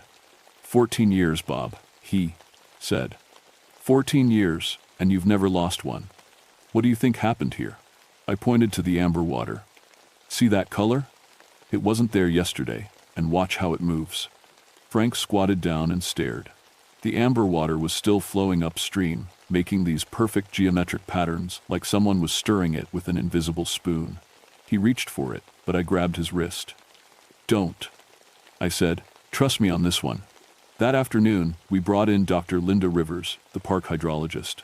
Linda was smart as a whip and had studied these waters for 8 years. If anyone could explain what was happening, it would be her. But even Linda looked confused when she saw the test results. This is impossible, Bob. The water temperature readings are off the charts. The mineral content is like nothing I've ever seen. And look at this. She showed me a photograph she'd taken underwater with a special camera. In the murky depths below the falls, you could see shapes moving, human-like figures swimming in water too deep and cold for anyone to survive. Could be debris, Frank suggested, but his voice didn't sound convinced. Debris doesn't swim, Linda said quietly. That night, I stayed late to guard the scene. The other families were supposed to arrive for weekend camping, and I couldn't let anyone else get near that water until we figured out what happened. I set up my tent near the parking area and tried to get some sleep, but around midnight, I heard the voices again. Children laughing and playing, coming from the pools below the falls. This time, there were adult voices too, calling out in Cherokee. I recognized a few words from my childhood. My grandmother had been part Cherokee, and she'd taught me some basic phrases before she died. They were singing about water, about going home to the water. I grabbed my flashlight and crept toward the edge. The amber water was glowing now, giving off a soft light like fireflies. And in that glow, I could see them clearly for the first time. People. Dozens of them, floating just beneath the surface of the water. Men, women, and children, all dressed in old-fashioned clothes. Some looked like Cherokee, others like the white settlers who'd come through these mountains 100 years ago. They were beautiful and peaceful, moving through the water like they were dancing, and they were all looking at me. One of them, a Cherokee woman with long black hair, rose up until her head broke the surface. She smiled at me, and when she spoke, her voice sounded like water flowing over stones. "Come home, Robert Thunderstone," she said. "Come home to the water." I stumbled backward, my heart pounding like a drum. But I couldn't look away from her face. She was the most beautiful thing I'd ever seen, and every part of my soul wanted to step into that amber water and join her. Instead, I ran. I didn't sleep that night. Every time I closed my eyes, I could see that Cherokee woman's face and hear her voice calling my name. By morning, I felt like I'd been hit by a truck, but I had work to do. Dr. Michael Stone arrived with his geological survey team at dawn. Stone was a professor from the university who'd been studying the cave systems behind Blackwater Falls for 20 years. If anyone could explain the weird water behavior, it would be him. But even Stone looked puzzled when he saw the readings. "This doesn't make sense, Bob. According to these measurements, there's a massive underground chamber system behind the falls. But I've mapped every inch of this area. Those chambers shouldn't exist." "Maybe they didn't exist before," I said, thinking about the singing voices and the impossible amber water.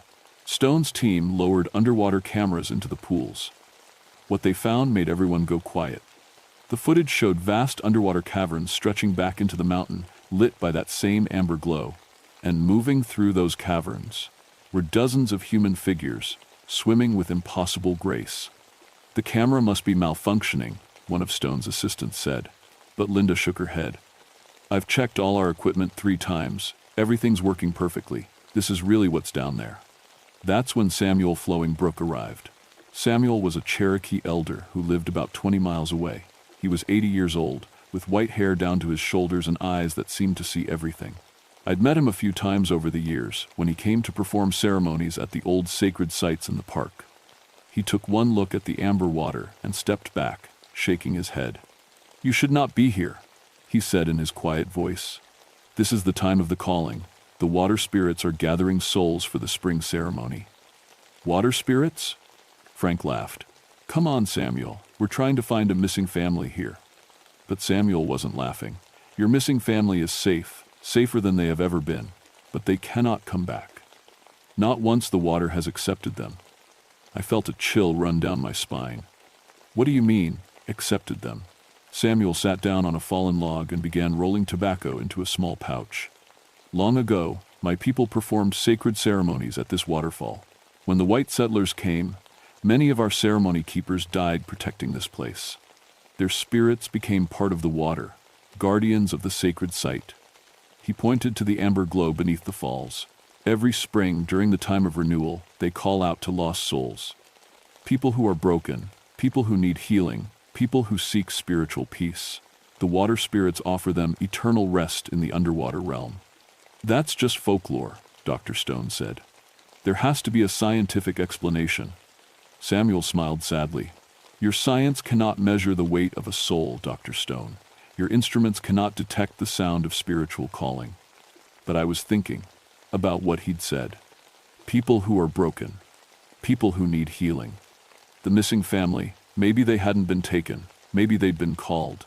That afternoon, more families started arriving for weekend camping. I tried to turn them away, but they'd driven hundreds of miles and had reservations. Frank and I set up barriers around the water, but I knew that wouldn't stop anyone who really wanted to get close. Around sunset, I was checking the barriers when I heard my name again. Robert Thunderstone. The Cherokee woman was back, floating just beneath the surface of the amber water. This time, she wasn't alone. I could see the missing family with her, a man, woman, and 3 children, all floating peacefully in the glowing water. They looked happy. More than happy, they looked complete. "Your war wounds run deep," the woman said, her voice like a gentle current. "The bridge, explosions. The friends you could not save. The faith you lost in the mud of foreign battlefields. We can heal all of that, Robert Thunderstone. We can give you peace." She was right, and that scared me more than anything. I had lost my faith during the war. I'd seen too much death, too much suffering. My father had been a preacher, and I'd grown up believing in God's love and protection. But in Europe, watching good men die for no reason, I'd stopped believing in anything except the cold facts of engineering and physics. "The water remembers all pain," the woman continued. "It can wash away everything that hurts you. All you have to do is step forward." I wanted to. God, help me. I wanted to step into that amber water more than I'd ever wanted anything. But something held me back. Maybe it was my ranger training, or maybe it was the stubborn streak I'd inherited from my Scottish grandfather. "The family," I said. "The missing people. Are they alive?" "They are more than alive. They are eternal. They are home." "But they can't come back?" For the first time, the woman's smile faded. "The water does not give up its children, but it only takes those who choose to come. Your missing family chose this. They were tired of the pain of the upper world." That night, I called my supervisor and requested emergency help. "I need a Cherokee specialist," I told him. "Someone who understands the old traditions." "Bob, are you feeling all right? You've been under a lot of stress." "Just trust me on this one, sir. Something's happening here that's bigger than a normal missing persons case." The next morning, a new family tried to set up camp near the falls. Despite our barriers and warnings, the father, a man named Bill Peterson, Imandi, insisted on bringing his kids down to see the water. "We drove 8 hours to get here," he said. "My kids have been talking about this waterfall for months." I tried to explain that it wasn't safe, but Peterson wouldn't listen.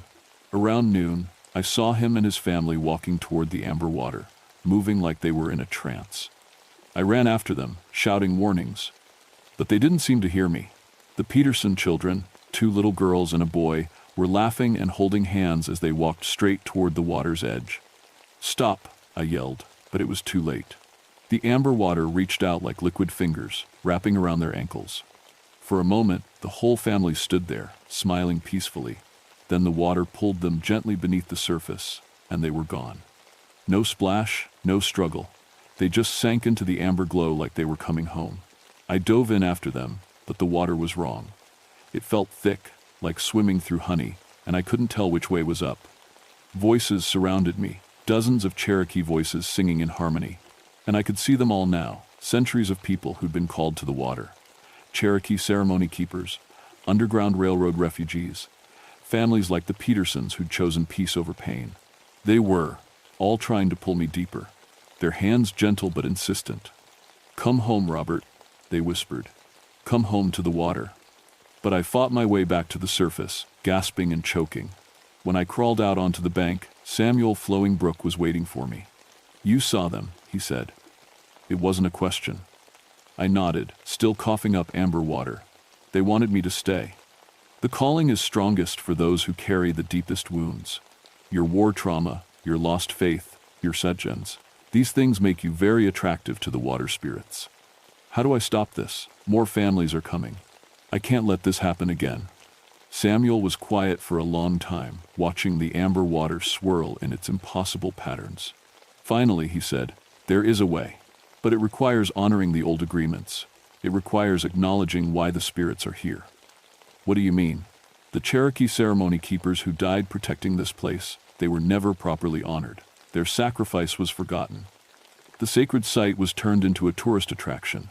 Every spring, they call out to heal the pain they see in visitors, but what they really want is recognition, respect." I looked back at the glowing water, thinking about the Peterson family and the first missing group. "So what do we do?" Samuel stood up and shouldered his bag. "We perform the water ceremony, we honor the spirits properly, and we ask them to let the visitors choose freely without the spiritual calling. Will that work? Maybe. Or maybe they will decide to take everyone who comes near the water." He started walking toward his truck. "But we have to try. The ceremony must be performed at sunset, when the veil between worlds is thinnest." As he drove away, I heard the children laughing again from the pools below. But this time, the sound didn't seem peaceful. It sounded hungry. Word spread fast about the Peterson family disappearance. By noon, we had news crews from 3 counties, FBI agents asking questions, and park officials demanding answers I couldn't give. How do you explain to federal agents that Cherokee water spirits are collecting souls for an underwater realm? Frank pulled me aside while the investigators were setting up their equipment. "Bob, what really happened to those families? And don't give me any ghost stories. I need the truth." I looked at my old friend, this good man who'd risked his life alongside me on dozens of water rescues. Frank deserved honesty, even if it sounded crazy. "The truth is that there are spirits in that water, Frank. Cherokee ceremony keepers who died protecting this sacred site. They're offering eternal peace to people who are suffering, but once someone accepts that offer, they can't come back." Frank stared at me for a long moment. Then he said, "Bob, I've known you for 8 years. You're the most level-headed, practical man I've ever met. If you tell me there are spirits in that water, then I believe you. The question is, what do we do about it?" Before I could answer, Dr. Rivers came running over with her latest test results.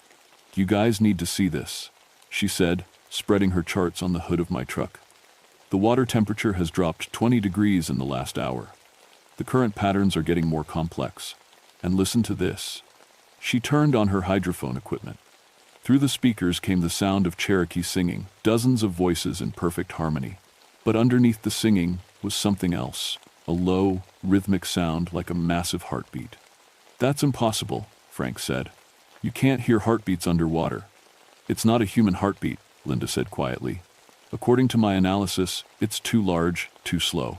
It's like the water itself has a pulse." That's when the FBI agent in charge, a stern woman named Agent Sarah Cross, came over to question me. "Ranger Thunderstone, I need you to walk me through exactly what you observed when the Peterson family disappeared." I told her the truth, that the family had walked into the water and vanished beneath the surface. I left out the part about the amber glow and the spiritual calling.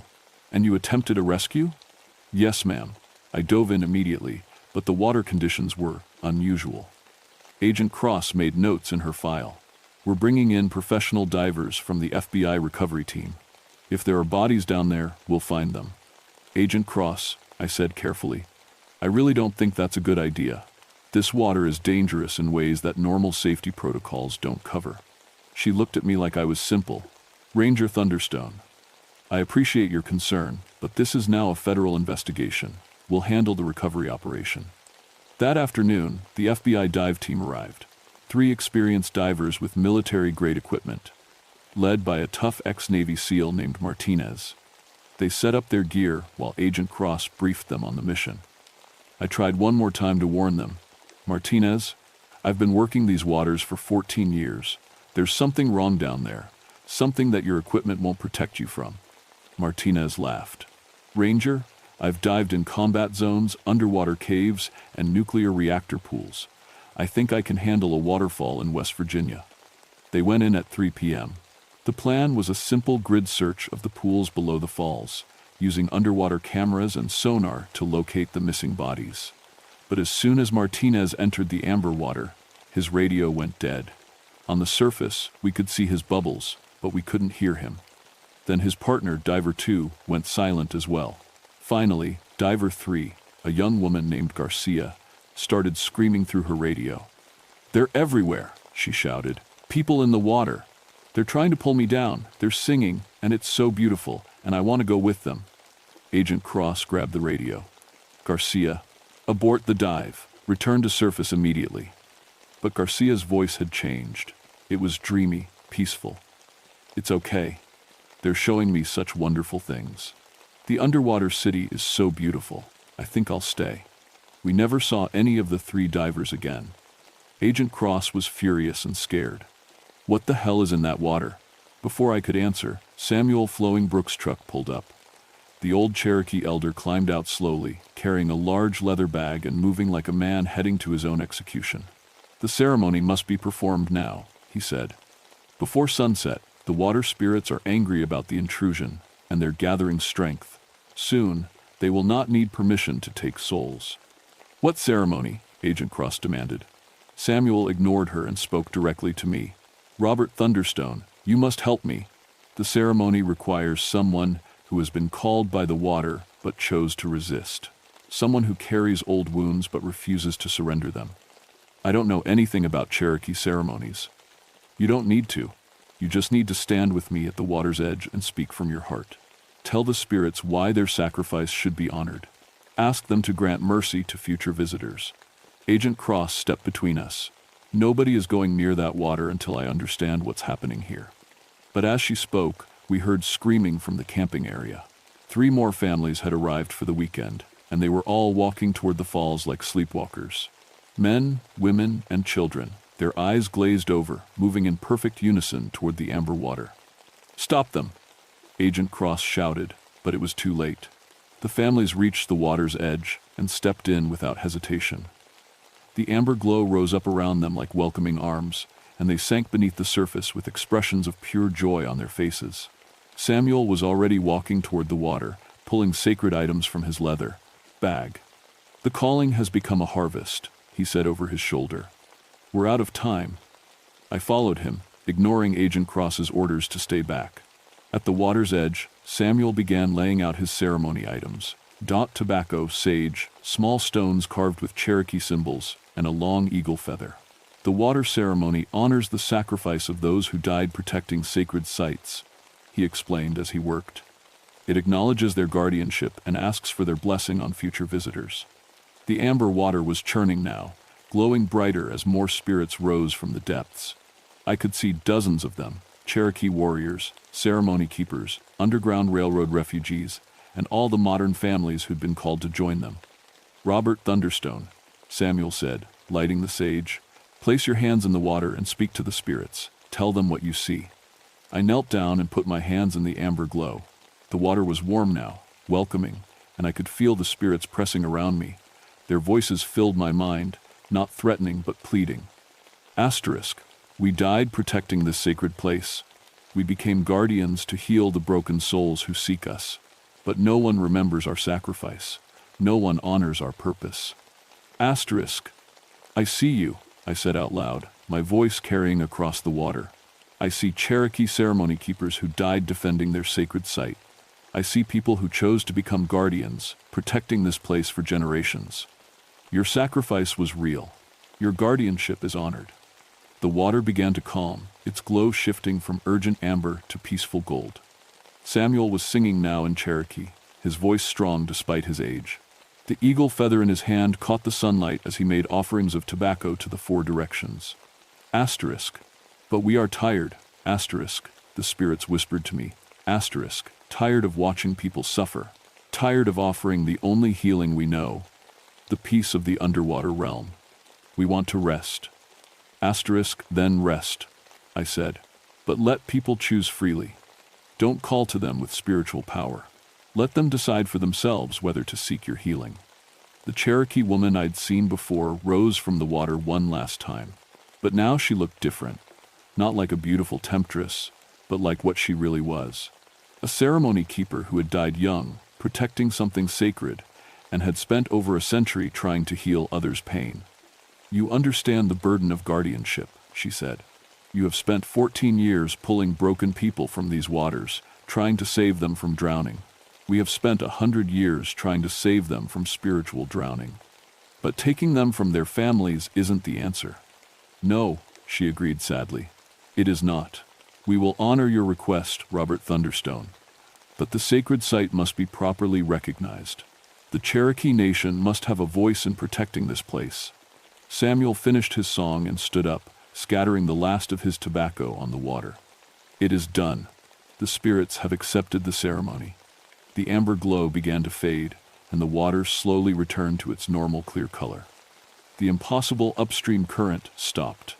The geometric patterns dissolved, and for the first time in days, I could hear the waterfall again.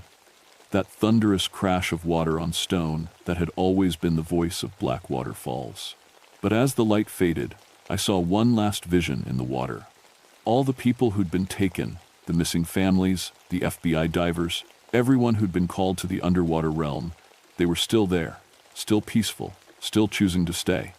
But now they were truly choosing, without the spiritual compulsion, and some of them were choosing to come back.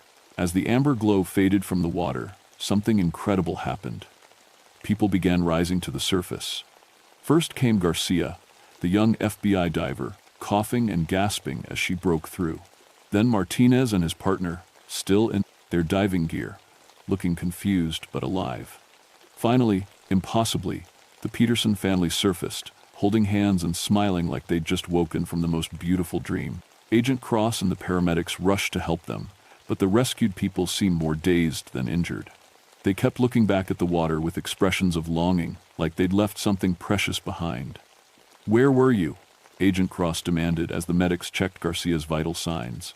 Garcia's voice was dreamy, distant. "Underwater, in the most beautiful city you can imagine. Made of light and music and peace. Such peace." She grabbed Agent Cross's arm. "They wanted us to stay, the Cherokee spirits who built that place. They wanted to heal our pain." "What pain? You're a federal agent. You're trained for dangerous situations." "The pain from my brother's death, the guilt from the people I couldn't save in my last mission. They knew about all of it, and they wanted to take it away." Garcia looked back at the water. Part of me wanted to let them. The Peterson family told a similar story. The father, Bill, had been struggling with depression since losing his job. His wife, Sarah, had been dealing with her mother's recent death. The children had been acting out, confused by their parents' sadness. "The spirits showed us a place where none of that mattered," Bill said, his arm around his wife. "Where we could just be together, peaceful and happy forever." It was tempting. "But we chose to come back," Sarah added, "when they gave us the real choice. Without the calling, I guess. We chose our world. Our real life." Samuel nodded approvingly. The ceremony worked. The spirits are no longer compelling people to join them. Now they only accept those who truly choose to stay. "You mean some people chose to stay down there?" Agent Cross asked. "The first missing family," I said quietly. "They're still in the underwater realm. They chose to remain." That evening, as the FBI packed up their equipment and the rescued families were taken to the hospital for observation, Samuel and I sat by the now normal waterfall. The sound of rushing water was music to my ears after days of impossible silence. "You did well, Robert Thunderstone," Samuel said. "The spirits recognized your authority because you understand their burden. You've spent years saving people from drowning, They spent a century trying to save people from spiritual drowning. But it's not over, is it? Samuel shook his head. The sacred site is still active. The Cherokee ceremony keepers are still there, still guardians. But now they follow the old rules. They only help those who seek them out willingly, and they allow people to choose freely whether to accept their healing. What about the underwater realm, the city Garcia described? It exists. It has always existed. It is a place of healing for souls too damaged to continue in this world. Some people will always choose that peace over the struggle of earthly life. Samuel stood up and shouldered his bag. Your job now is to make sure people understand what they're choosing. My job? The spirits have marked you, Robert. You've been called but chose to resist. You've participated in the water ceremony. You're connected to them now. That connection will help you protect future visitors. I felt a chill that had nothing to do with the evening air. What do you mean, connected? You'll know when someone is being called.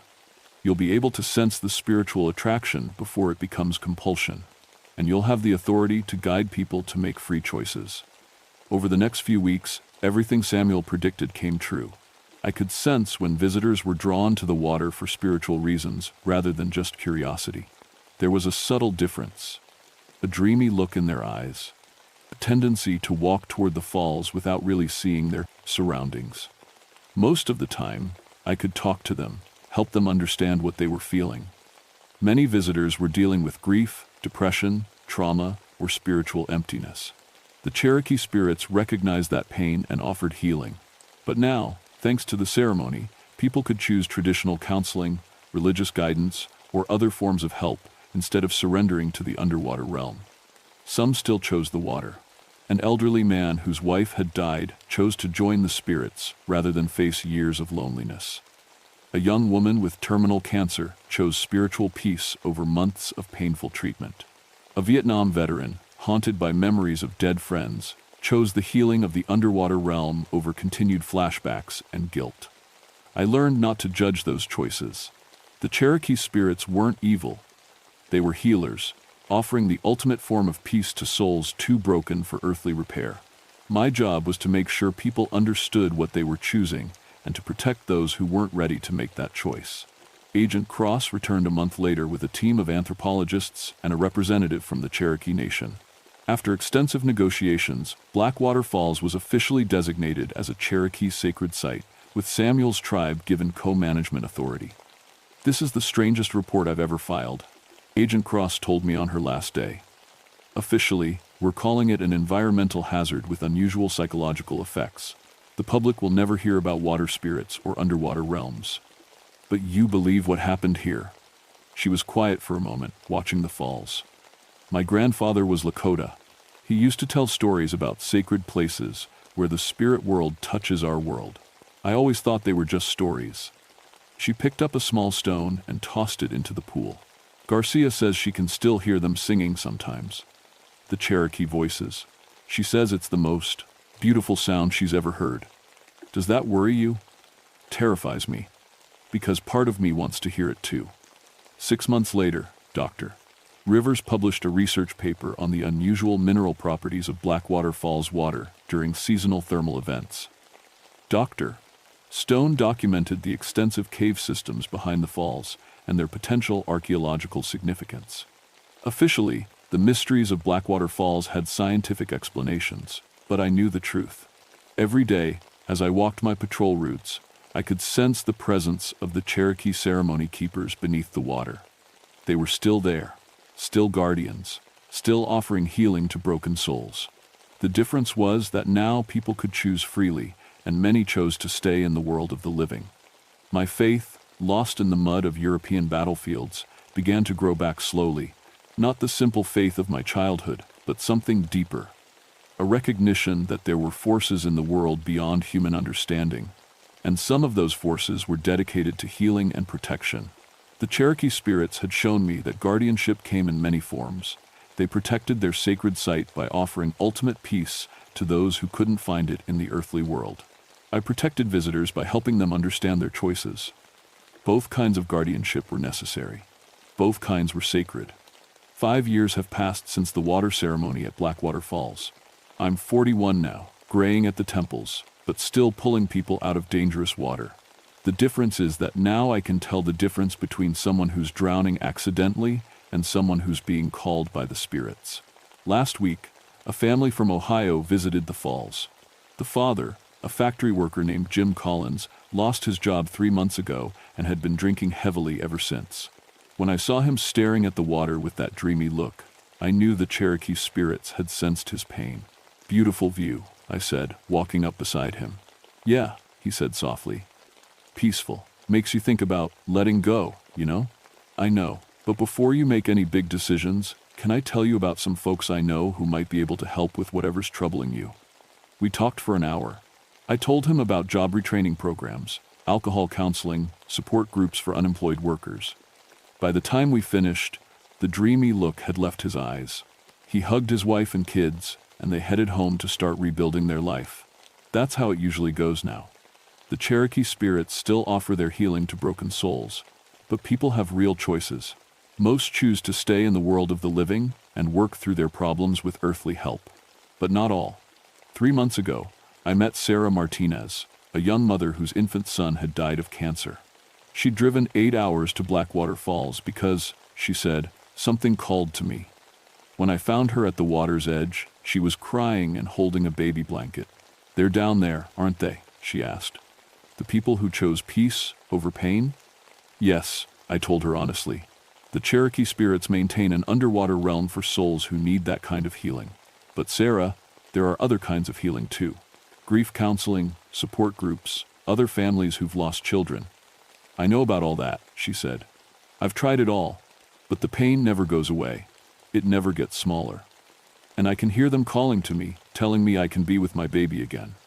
We talked until sunset. I told her about the ceremony, about the choice being truly hers, about the finality of what she was considering. In the end, she chose the water.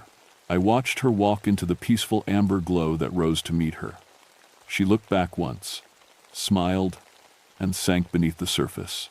The Cherokee woman I'd met years before appeared briefly, nodding to me in acknowledgement before disappearing, with Sarah into the underwater realm. I filed a report saying that Sarah Martinez had accidentally drowned despite rescue attempts. Sometimes lying is part of guardianship too. The Cherokee spirits have kept their bargain.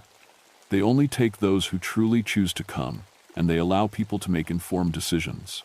My job is to make sure those decisions are as informed as possible, and to accept that some people will choose peace over struggle.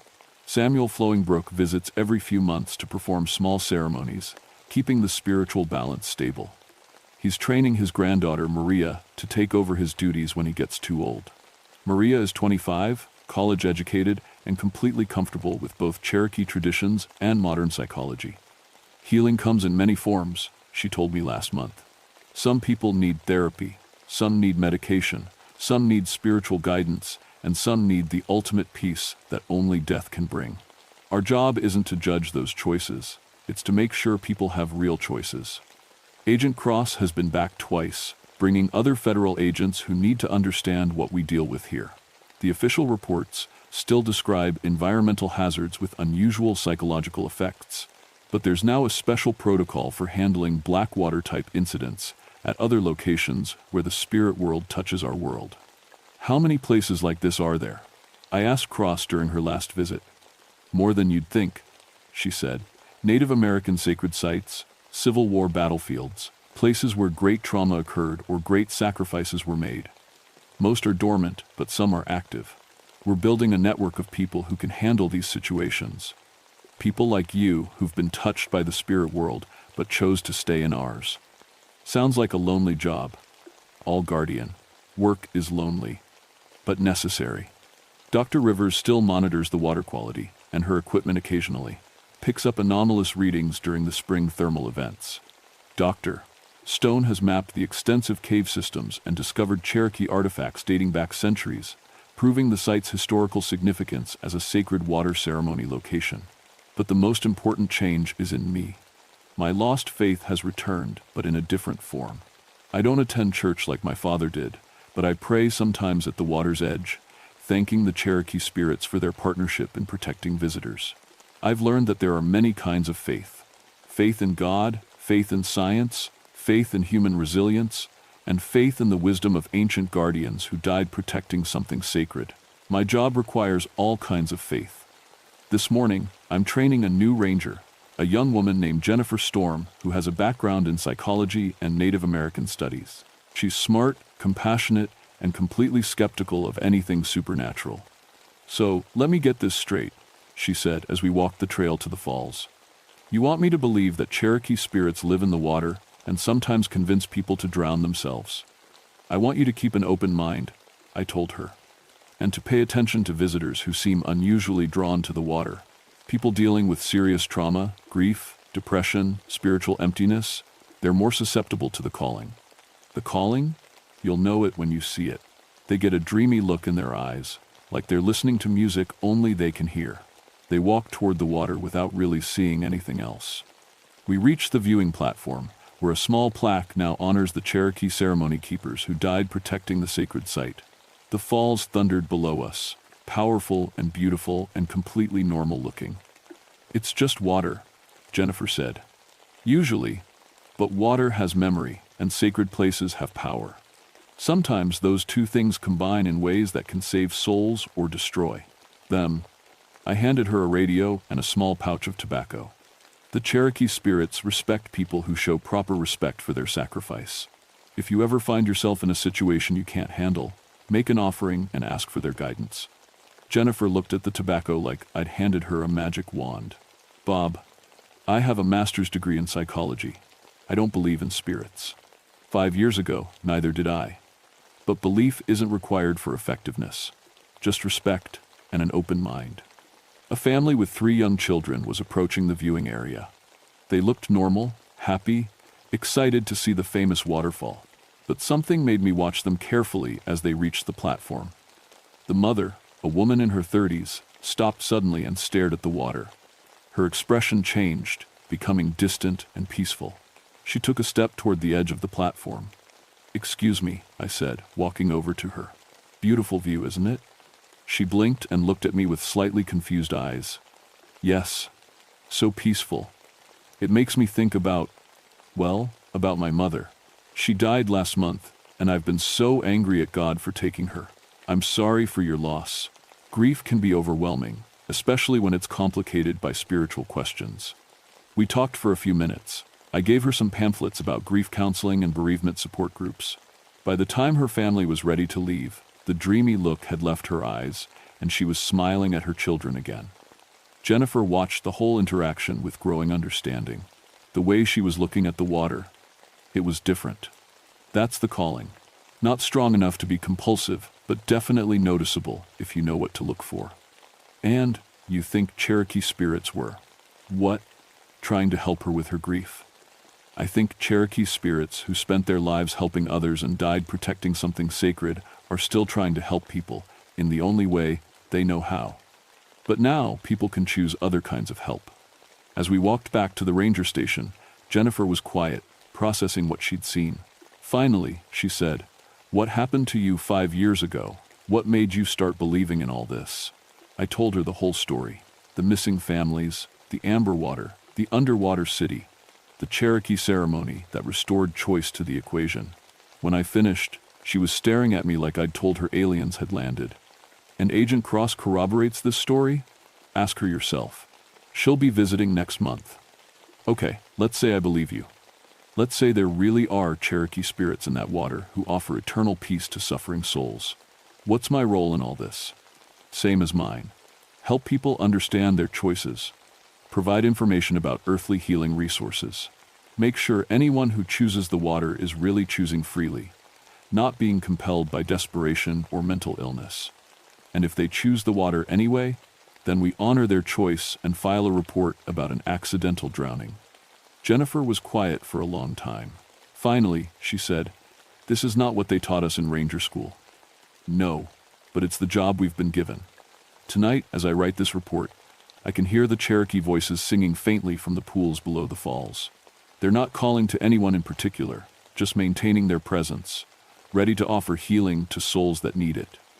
The sound is beautiful and peaceful, like a lullaby for broken hearts. Tomorrow, more visitors will come to see Blackwater Falls. Most will enjoy the natural beauty and leave safely. Some will feel the spiritual calling and choose earthly healing instead. A few will choose the deeper peace of the underwater realm. My job is to make sure they all have real choices. That's what guardianship means, not preventing all harm, but ensuring that whatever happens, happens by choice. The Cherokee ceremony keepers understood that truth when they died protecting their sacred site. I understand it now as I protect their legacy and the people who come seeking what they offer. Some burdens are sacred, some responsibilities are eternal, and sometimes healing comes in forms that the living world cannot provide. The water remembers everything, the spirits honor all choices, and guardians serve until the end of their days, protecting both the seekers and the sought. This is my story. This is my burden. This is my sacred trust. My name is Robert Thunderstone, and I am the guardian of Blackwater Falls.